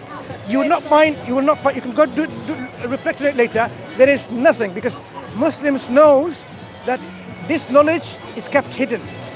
And only God knows, not even Prophet Muhammad sallallahu alaihi wasallam, not even any messenger. Even in Christianity, It's an Amazon. Yeah, sorry, wait, give me a sec. Thank you for your time. it's okay. Thank you for taking the time to listen. Yeah, I don't know where the hadith is, but Yeah. Go search and look at the hadith and examine the hadith in its English translation, as try to also see whether they're actually someone trying to, there are a lot of people, what we call these individuals trying to make a living out of fear-mongering. So they're saying, oh, the world's going to come to an end in the next 20 years, so you know what to do. You're in our cult, sell everything, we can do that, give your money to us. Yeah. This is what they do. There are some people, they say, oh look, the world's going to come to an end in 200 years. Literally, some person said that. And he says he believes in someone called a Mahdi who has emerged in Pakistan, and he said so. Believe it. I said, you know what? Mark this day, record it. 200 years later, when the world is standing, let people say, look how imposter he was by making this false claim. Then it will be established that he was an imposter. I don't need to go and wait trillion years. I only need to wait 200 years. If you now record it, your progeny and my progeny, they can reflect on it and tell you, look, our grandfathers said this. Look how imposter he was. Now we know. Yeah. So the Quran doesn't give you like this. In fact, it says there are few things that God kept this knowledge hidden from everyone. He knows the reason why. The wisdom is with God. Even in the Bible of the Christians, it says something like this: no one knows the hour when the world's going to come to an end. No one knows, not even the angels in heaven, not even the Son, but only the Father. So only God knows. No one else knows. So this information, if anyone claims, I know when the world's going to come to an end, you know that definitely they're just making things up. Okay? So the Quran, just to wrap up then, gives us ways to reflect on it, to ascertain and verify it. Because there has to be something within this book that should give us evidence that we are satisfied with. If it's not satisfactory, you don't have to believe in it. But the Quran says this is how you can falsify it. If you cannot falsify it, then you have to internally struggle with it. How does the Quran know all these things? How does the Quran actually make something like this that's not falsifiable? Then until and unless you surrender to God that this is what He is, you will never feel tranquil and contentment in this life. You will live a life with like total confusion and uncertainty and a life of misery. When you realize the truth and you surrender, that point immediately there will be turning point where you will feel contentment in the heart, knowing where the truth is. The moment you surrender to God, your creator, immediately you will feel total contentment and peace and tranquility in your heart. The Quran says, "Ala bi dhikrillahi tatma'innul qulub." Do not the hearts find satisfaction in the remembrance of God. So when you remember God and accept Him, take Him as your Lord, nothing can give you depression. That's why we're saying people are taking so much antidepressant and so on and so forth. All you need to do is connect with God and you don't need anything. Look at the poor people who can't afford medicine.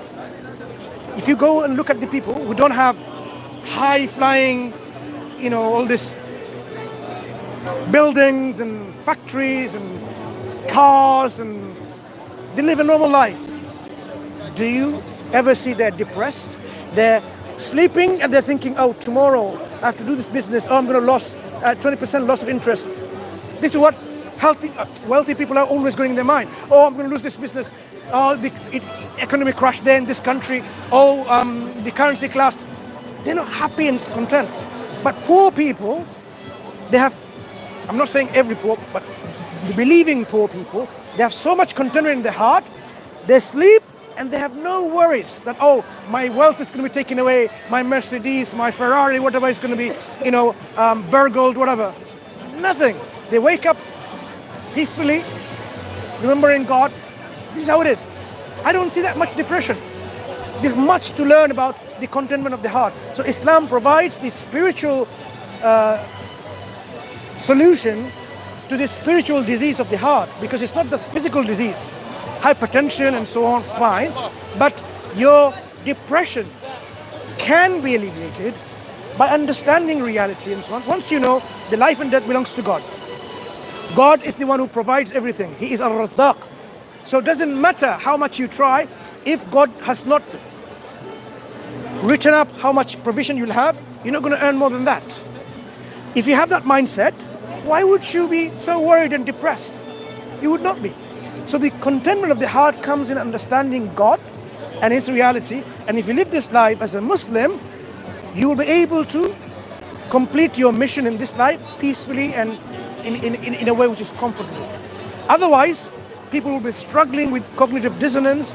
They will be struggling with belief and disbelief and doubts and confusions. And they live their life not serving God, but not fulfilling why they're created for. And in the day of judgment, they will say, oh God, send me back, I'll be good. Give me another chance. God will say, look, I told you already. You have one chance, and this is how to live your life. Avoid all these things which are going to be your obstacles.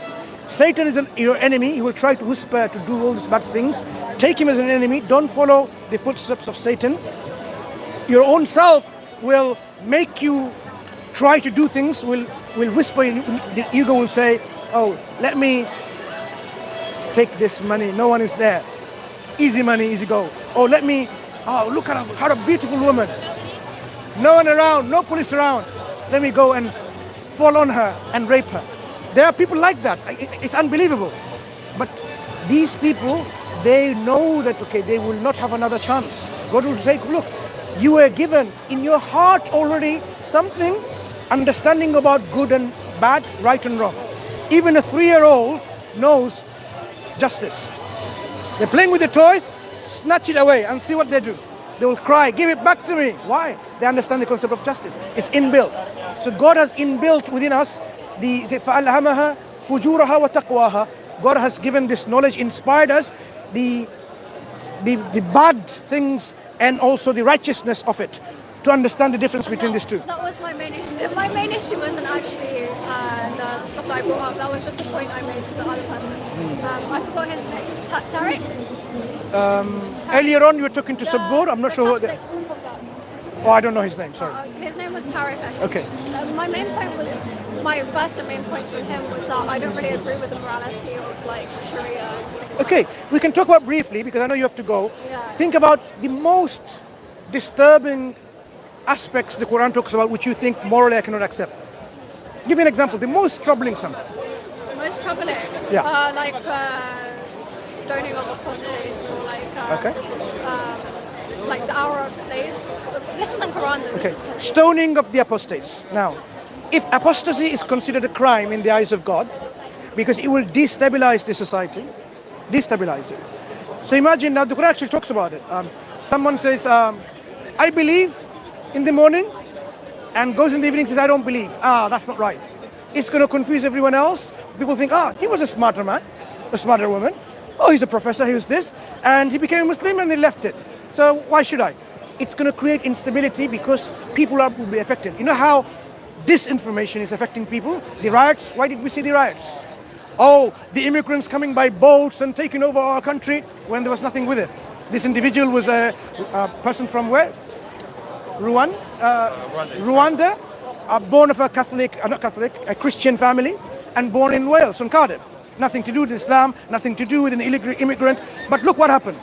People were fighting, and the people were showing their aggression and frustration to another community and trying to, destroy properties of the state, like the police van and so on and so forth. Disinformation. So people can be motivated and changed by all these things. The Quran says, look, this is, if in fact my position, humble position, I could be wrong, is the apostasy was always linked with rebellion to the state law. Because when the Quran says there are people who believe and then disbelieve and then believe and then disbelieve, how is it possible? If you believe and disbelieve and then you are given capital punishment. But why would that be right? No. Try to understand one point about capital punishment. It's not just about belief. Because how can Quran say those who believe and then disbelieve and then believe and disbelieve and so on? Once you disbelieve, the punishment is death as you think, right? Because of disbelief. But the Quran is saying they then believe and then they disbelieve. So the punishment is no longer about their belief and disbelief. Because how are they able to believe again? Because they should be all killed. But the punishment for apostasy is death. Think about it.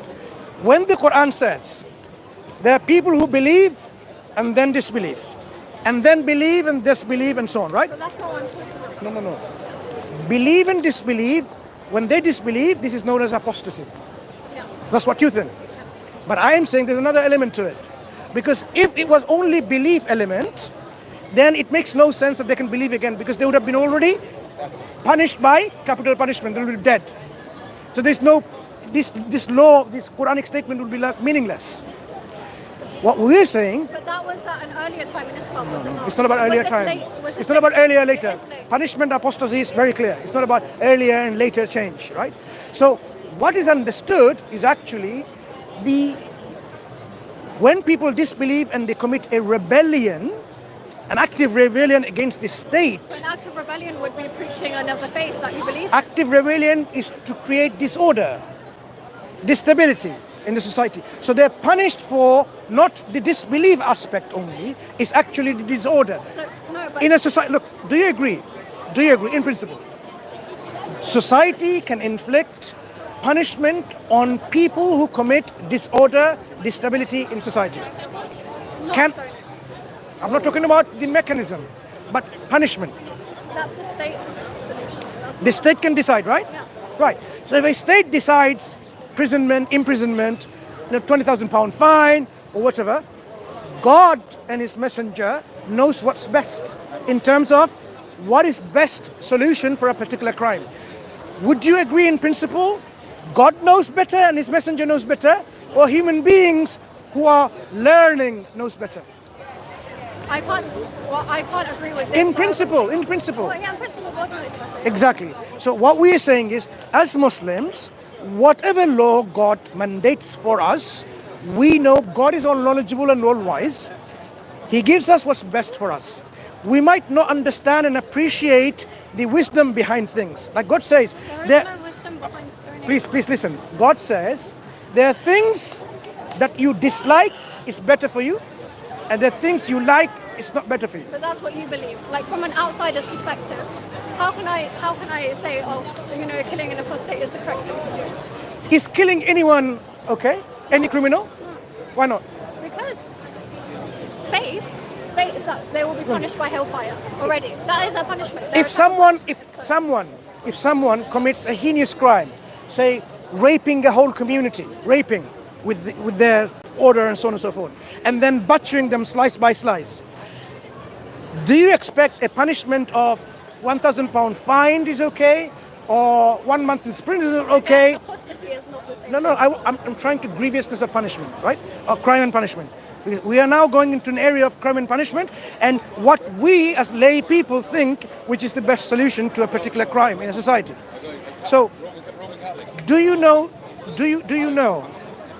the vast majority of punishment Islam in its Sharia provides is what we call discretionary or ta'dhir. Discretionary meanings the judge decides what punishment to choose from several alternatives, right? But there are only a handful, literally, this is not metaphorical, literally, without metaphor, a handful of punishment that deserve capital punishment. That means those punishment inflicted for those crimes in the eyes of God, who is the most wise, are the most heinous for the society. And if you think about it, the Sharia tries to protect few elements, if you know anything about it. The human person, their life, their dignity, their mind, their property, their wealth, and so on. All of those crimes. Your property and your wealth aren't important in this world. No. Why is it Sharia that protects? Anyone who commits a rebellion against the state, treason. Wait. Islam is not a belief for your home only. Islam is a solution collectively for all aspects of your life, governed at an individual, family, and societal level. Which example have we had which a society flourishes with Islam as its state, like state law? From the beginning of the Prophet ﷺ and few generations. Right, and then none after that? Don't you think that's they continued, and the moment they came away from following the model, then they started right, so no one being can this model. follow the model perfectly. The Prophet said, this will happen, and it will return. Right. The Prophet even said, prophesied it, there will be dictatorship, kingship, but eventually they will all return in the model of prophethood, nubuwwah. So we know that this is what the Prophet prophesies because of people's own hands, what they're making. But it worked at one point, and the system is workable, and it will work. Just because we can't gather together, collectively work together and bring it back again, it doesn't mean it's not, because the forces trying to keep us apart is quite strong at the point still. Muslims need a lot of work to do to unite themselves in their heart and mind, and they're collectively in their states, and then we will overcome this. Right, okay. And what you were saying earlier, like people are born with morals, like a kid would know right and wrong, Yeah. right? Would you, as a person, say that it's right to cut off someone's hand when they stole an egg? Would you say that? Okay. This is a total misunderstanding of what the punishment is. If someone goes to a bakery, steals the bread because they're dying, there's nothing else. Ask any judge on planet Earth, Muslim judge, would you cut the hand of that thief? 0% of judge will say, But like the prescribed punishment is... no, I want you to illustrate it. This is theft, clearly. Stealing a bread. Someone else's property he didn't pay for. So what's the punishment in the Quran? The thief, male and the female. If they are caught, if they steal, cut the hands of them. So why would no judge on planet Earth or anywhere in the world, if they're a Muslim, knowing that condition, that theft was taken because that man or a woman who was committed, because they're dying of starvation and hunger, they're going to die, and they stole it. They would not implement it. Do you know why? If they weren't dying of starvation, what if they were thieves? Now let's go back to that. So first understand that. It's not something that what you think is every stealing deserves punishment. I know, I didn't say that, but it's the... But now you realize conditions have to be met. Every crime that has been committed, to enact any punishment for those crimes, there has to be condition that needs to be fulfilled. I don't agree with the punishment in the first place. So basically, if someone snatches your bag away, they shouldn't be punished. I would give you the word. That's what, like, that's... So there is no such thing. If someone rapes someone, they would say, oh, here's my sister, here's my auntie, here's my mother, right? No, but Brother, rape is one not second. stealing. We're not talking about the same thing. If someone then, look at the concept, crime and punishment. You're saying, even though it's a crime, you're saying I don't care. So if It's someone, not saying it's wrong, but if you give them if someone steals your house, your bank account, your money, your wealth, your car, everything that you possess, I would not think it's right to cut off their no, no, no, no, no, no, no. Would you want this individual to have no punishment? Yeah, I would want them to change the person, but I wouldn't want bad upon them. Do you know why we punish someone? Let's go talk about criminology, behavior, psychology. Okay, let's talk about the What's the reason of punishment? reason of punishment. I don't know for you what the reason of punishment is. No, what do you think? What do you think? Why do we punish anyone with the hands of the law? You can stop a crime without no, punishing let's- people in this way. Why in general, in every society at all times, had laws to deal with crimes which they identified and punishing people who do these crimes? Why do they punish? What's the objective of punishments? What does it achieve? If it didn't achieve anything, why would universally, at all times and all places, punishment was enforced for crimes they identified to be crimes? Why? Because it's a human understanding of what the punishment would achieve as an objective. Punishment has two objectives. One is reform, one is deterrent. Yep. Two main objectives. So if there was no element of reform and no elements of deterrent aspect, the crimes will never be reduced. But the crimes will never be reduced even if Sharia is implemented. When Sharia law was implemented, how many hands were cut off? Let's make that brutal question. During the implementation of the Sharia in earlier times, What time period are we talking? let's say from the Prophet ﷺ on his time to 500 years. Okay. Let's give an arbitrary number, right? 500 years. How many hands were cut off? I don't know. Do you know? What guess? I don't know. Just guess. 1 million? 50,000? 20? Why am I giving this huge number and a small number? Because the number of people that got punished was very less. Why? How Because do you know that, though? Where does it say history. that? You can Which book? legal text and legal history. You can go. Which one? I cannot give you one right now, And but how do you know that they're correcting? Like they're correcting because things? okay, look, there are things that you can go and find out quite easily because we know this from our learning that when you learn about Islamic law, legal theories, and practice and implementation throughout histories, you can find the books of fiqh, the books of jurisprudence, for example, and they will tell you like how many people in this we have done. You can see the description of court laws and so on and so forth. It's there documented. It's nothing The first 100 years, they didn't document that well. They did not document that well. Documented. They didn't have the hadiths and the Quran written well in the first 100 Again, these are all blatant misinformation which people don't know what they're talking about. The Quran was already there with the time of the Prophet. The companions had them, the Prophet had them. Many people memorized the Quran and they had owned their copies. Quran was never absent. Never like 200 years later, the Quran was then came into materialization. Christian polemics. Total, outright ignorance. Because now we have manuscripts of the Quran in Birmingham, in Oxford. that date back to the original time of the Prophet. No, they don't. What did I claim? I didn't claim anything. I said we have manuscripts of the Quran in their large numbers from the first Islamic century. First 100 years of Islam, we have the Quran. So the Quran was not compiled 200 years later. I didn't say that. Hadith, when was it compiled? I don't know. I'm asking you. Okay, But so- I'm saying the books of fiqh in the first 100 years were not complete. They're not complete. You cannot say that. The you know state, how many- look, originally many of the Hadith collections were actually legal compendiums. Muwatta of Malik is like a legal text. Imam Malik, he has a book called Muwatta, right? Several recensions by Muhammad, Muwatta of Muhammad and so on. But this is our transmission, regardless. It's a legal text. Even it's a book of Hadith, because Hadith tells you what to do, how to, because all these are legal descriptions. So we already had it. It's not that it was absent. Legal maxims came much later. Misinformation. So since you're interested in the subject, go and read about it. Go and explore a bit further and you will see Islam from the very beginning had all of those things. So when it comes to crime and punishment, yes, people were just like that. They had their merchandise on a table, okay? Their gold and jewelry. They heard the call of the prayer, Allahu Akbar, Allahu Akbar. Call for prayer. They had a piece of cloth, put it over it. Go to the mosque over there. No one there to watch. Nothing to lock. How did they achieve that? It's also happened not too long ago in Saudi Arabia. Things may have changed now because now people lock it and so on and so forth. They were able to do that. Why?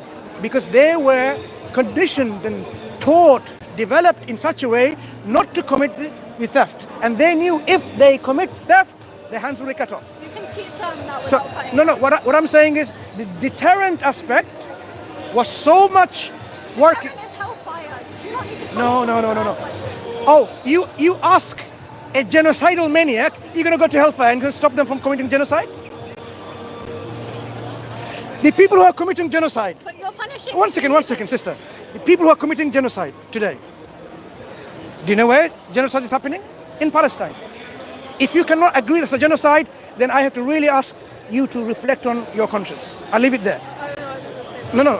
I'm saying if you could not. I'm not going to ask you anymore anything further. Let's leave it there.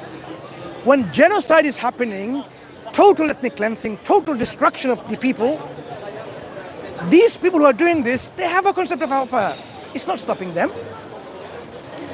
Concept of hellfire alone does not stop people. No, that's what I'm saying. Look, Stop them either. concept of hellfire alone does not stop people from committing crime. You need physical deterrence. And that's why when people know that if you kill someone in the street in broad daylight, your life will be taken by the court of law. This individual will think twice, like, oh, I wanted to kill someone because it made me happy, but if I do that, I'm going to be dead. It's not going to be happy anymore. So think twice. I wasn't talking about that. I'm talking about stealing eggs, and I'm talking about apostasy. Stealing eggs does not, as you think, is going to have all this kind of punishment. It is. It's a direct to these eggs fruit or some other thing. Conditions needs to be met. What conditions? As I said, if, for example, like I have a car, I do have a car, and then I steal someone else's car when I have no need to. Then, when I have no need to steal and I've stolen someone's good, what does it tell you about my psyche? That I am someone who needs to be Someone punished. who is a sinner. Like everyone. No, nothing to do with sinner. I am someone who's destabilizing the society, the peace and tranquility of the society, but I am not making other people happy by my selfishness, whatever. I need to be stopped because it's impacting. Listen. My theft of another car when I don't need to steal another car is making someone else whose car is being stolen unhappy. So what I'm doing is, So an egg determines. I'm talking about a car. Yes, but the hadith says egg. No, hadith can say an egg, but what you need to reflect is contextually, is it talking about someone who is so hungry to have an egg, or is actually giving you a mechanism, look, you cannot steal because when you have no need to, and you need to be deterred. So what do you... I mean, deterrence can have other options than cutting people's hands off. Listen. From God. Okay. You're all merciful. You think that the Well, best I want to appeal to a conscience and give you an example. If stealing an egg carries a punishment of 1 English penny, or 10 years in prison, or capital punishment, which one will stop the stealing of egg effectively better in relation to the 3 punishment associated with it? That doesn't mean that is the correct I want you to now reflect on how crime and Obviously punishment. the most severe, but that does not mean that Wait, it's the most correct. please. Now you're thinking like a specialist in criminology, most correct or not. When you do acknowledge that if you say 1 pence penalty, the crime of stealing eggs is not going to go away because many people have more than 1 pence and they will keep on stealing eggs. The stealing, which is a crime, someone else's eggs stealing, and they're saying, where's my food now? Maybe that's their only food to eat for the whole day, for the whole week, and it's stolen. It destabilizes society's peace and tranquility. So you are impacting on someone else by having a punishment which is not effective in reducing this crime is not a good solution. The punishment for adultery is stoning. Does that mean it stops adultery? No, it doesn't. Please. It just means that It did. Because now it's not, the Sharia is not implemented in its entirety. That's why nothing is shown to be effective. Because Islam is not being implemented. When Islam is being implemented, Was Islam not implemented well at the Prophet's time? Was the women not stoned for adultery? how many? I don't know. That's what you need to ask. One is still No, wrong. no. Just because what is Again, one again, right doesn't mean that no, no. it's Again, okay. this is a misinformation about the human psyche. Just because you have the highest level of deterrent, it doesn't automatically mean there will be no one committing the crime. There will be one, two, few individuals that will still commit the crime. The human psyche is not that once you know that this is the punishment, the highest, it's going to stop your crime. No, it will do for vast majority of the people. But there will still be people who would not care about these things. They will still do it. These are exceptions. Laws are given for the broader aspect of the society. Exceptions are taken case by case, always. There's always exception to the law. If you want stability in the society, if you want tranquility and progressiveness, development, you have to have laws that is generally applicable to all masses of the society. There will be elements which some individuals would not abide by, and they will be taken care of, and they will be representing to the old people like this is what will happen if you don't do that, as a deterrent. If there was no deterrent effect, look, how many rape is taking place in America every hour? Do you know? Huge number. People are getting raped. Okay, killed. How many people killed every minute? Not abortion, brother. Shoot and killing in America. It's a mess. Why? Because they do not have a system in place where it has all this deterrent effect. It gives you. Have capital punishment too. It doesn't work. They do not have the mechanisms in place. That's why when you talk about Sharia, Sharia is not one aspect of human interaction in society. Sharia is all-encompassing. Education system, from the very beginning, educates, and I'm not going to use the indoctrination, I'm saying it totally molds the individual to know the rights of oneself and the rights of others and not to impinge on these rights. So as you develop yourself, like as you are now today, you personally would not go and steal, would you? I wouldn't steal, but not because I'm worried about my hand. I wouldn't steal because I know it's wrong. You would Teach not. children right and wrong without You stealing. missed the point. You would not do that because you have an education. You were developed with understanding that I have no right to take someone else's life. I have no right to steal others. I have no right to insult others. You learned these things. So in an Islamic Sharia, which encompasses the education system, the economic systems, which will ensure that no one needs to steal. If someone is poor, do you know what's happened? Okay. During the Khalif Abdul Aziz, I think it's called Umar bin Abdul Aziz or Abdul Aziz, he was trying to give the zakat, the pure due, to people. He was finding difficult to find someone to give zakat. There's not poor people enough to give it. Why? Because the system was implemented in such that the distribution was that the richer didn't get richer and the poor didn't get poorer. Even the poor people had their right on the wealthiest wealth. 2.5% of their wealth, surplus wealth, they will be given to them, distributed by the state. So this was when it's implemented. So you have economic system implemented where people would not need to steal. Ask yourself, if there's no need to steal, those who steal, there's something missing which is called education, because otherwise they wouldn't have. Yeah? Imagine you have no need to steal. And if you want to steal, that means you have not been developed yourself in a way, righteous way, to know that stealing isn't a good thing. So what was missing is education. So when in Islamic Sharia, the education is there, the economic system is there, all the other things your neighbor provides you if you are hungry. The Prophet said, you're not even a believer. You're not a believer. You're not a believer. 3 times. He says, you go fully fed and your neighbor goes hungry, dying of starvation. So the element of looking after the community is such that Islam, the companions of the Prophet thought, the Prophet maybe he's going to say, my neighbor is going to inherit from me, whether Muslim or non-Muslim. Inherit from me. That's what they thought. The rights of the neighbor was such that. So when the system is implemented, it does work as it worked before. We cannot show you an example. This is our deficiency because we are in a mess. Muslim world needs to wake up, work together, correct and mend themselves so that the system can come back and people can see the fairness and justice of Islam.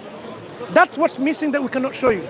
But if we were there back in time, projected backwards, you will see this is how prosperous the societies were. you don't need capital punishment for things like apostasy to create a fair society and to create a good society. And Capital Islam has punishment. never created a perfect society. Look, It's never a been perfect. treason. Okay. On earth, there's never. Do you know? been Do you know why? human nature Okay. prevents Do you know most societies today, they have very severe punishment for treason, state treason, treason against the state. America, for example. That's the state. When we're talking about perfect religion. No. Islam is not just your own home. Islam is meant to be perfect. Islam is for state and at home, comprehensively. That means it has a law, it has a solution to a problem. If there is treason a problem, it has a solution. Just like in any secular state, treason will destabilize that particular state. The state needs to protect itself from people committing treason, and there is reasons why they have capital punishment for it, because it's a heinous, severe crime against the people of the state. The whole sanctity and security of the state is at question. That's how severe the crime is. So Islam does not punish people with everything like, oh, kill because you've stolen a bread. No, it has different. Yeah, you get your hand cut off because you stole an egg. Hand cut off is not killing your own self. It's a very severe punishment. So why would you steal then if your hand's gonna cut off? Tell me. I don't know. People have reasons. People No. are imperfect. Please. That doesn't- If your hand's gonna cut off, why would you go and steal? I have to go and pray. But anyway, we'll leave it there. Think about the Sharia law. There are books called the Maqasid of the Sharia, the aims and objectives of Sharia, and you will understand why Sharia gives But capital could you punishment as like a that. person, let's say you were in the judge. You were the judge. Could you ever pick up a stone and stone someone else? As a human, You are know that's wrong. you are now using emotion to look. When a criminal is to be punished, if you bring emotion in, then you can't punish anyone. You can't punish. Like a vegetarian comes along and says, "You're eating my chicken," then you'll have no burgers anymore. You cannot have emotions undermine justice. When justice is to be implemented, no emotion. When the Prophet said, "Look, if Fatima, my daughter, was to steal, her hands should be cut off. No nepotism, or despotism, what is called nepotism, no kind of things. This is justice. No emotion to come in play. This is Islam, fair treatment." You know, you can disagree. If you remove the emotion, then you remove human nature. We're not removing it. We are saying we should not be controlled by our You emotion. shouldn't be controlled by emotion. Yeah. But you shouldn't stone people to death. No. That's the manner of punishment. It's not the perfect Look. manner of punishment. You Like crucifixion. look. Now look at that. So strange. A severe punishment is not a happy punishment. It's a harsh punishment. You are expecting a happy punishment. Harsh enough. People who go to prison and they come out, are they all reformed? Exactly, it's a happy punishment. It doesn't work. Happy punishment doesn't work. I have to really go off to pray, but think and reflect about this. I'm sure we can talk on and on, but think and reflect. If you have more questions, speak to more Muslims. Come to Speaker's Corner when we're there on Sundays. You'll see many of us to discuss. Okay? What's your name? I'm Maggie. Maggie, I'm Mansur. Pleasure speaking to you, and Thanks so much. nothing offended or intended. Apologize if I offended you in any way and shape. It's not intentional. It's just a way of discussing. I want to be on camera. You can ask them. So if I they talked to the put guy before. if they put you on camera, they should totally blur you out. Yeah, is that okay? No, you can't. No. What I'm saying is they should totally blur you out, as I requested earlier. Thank you. You take care, Maggie. Take care. Assalamu alaikum.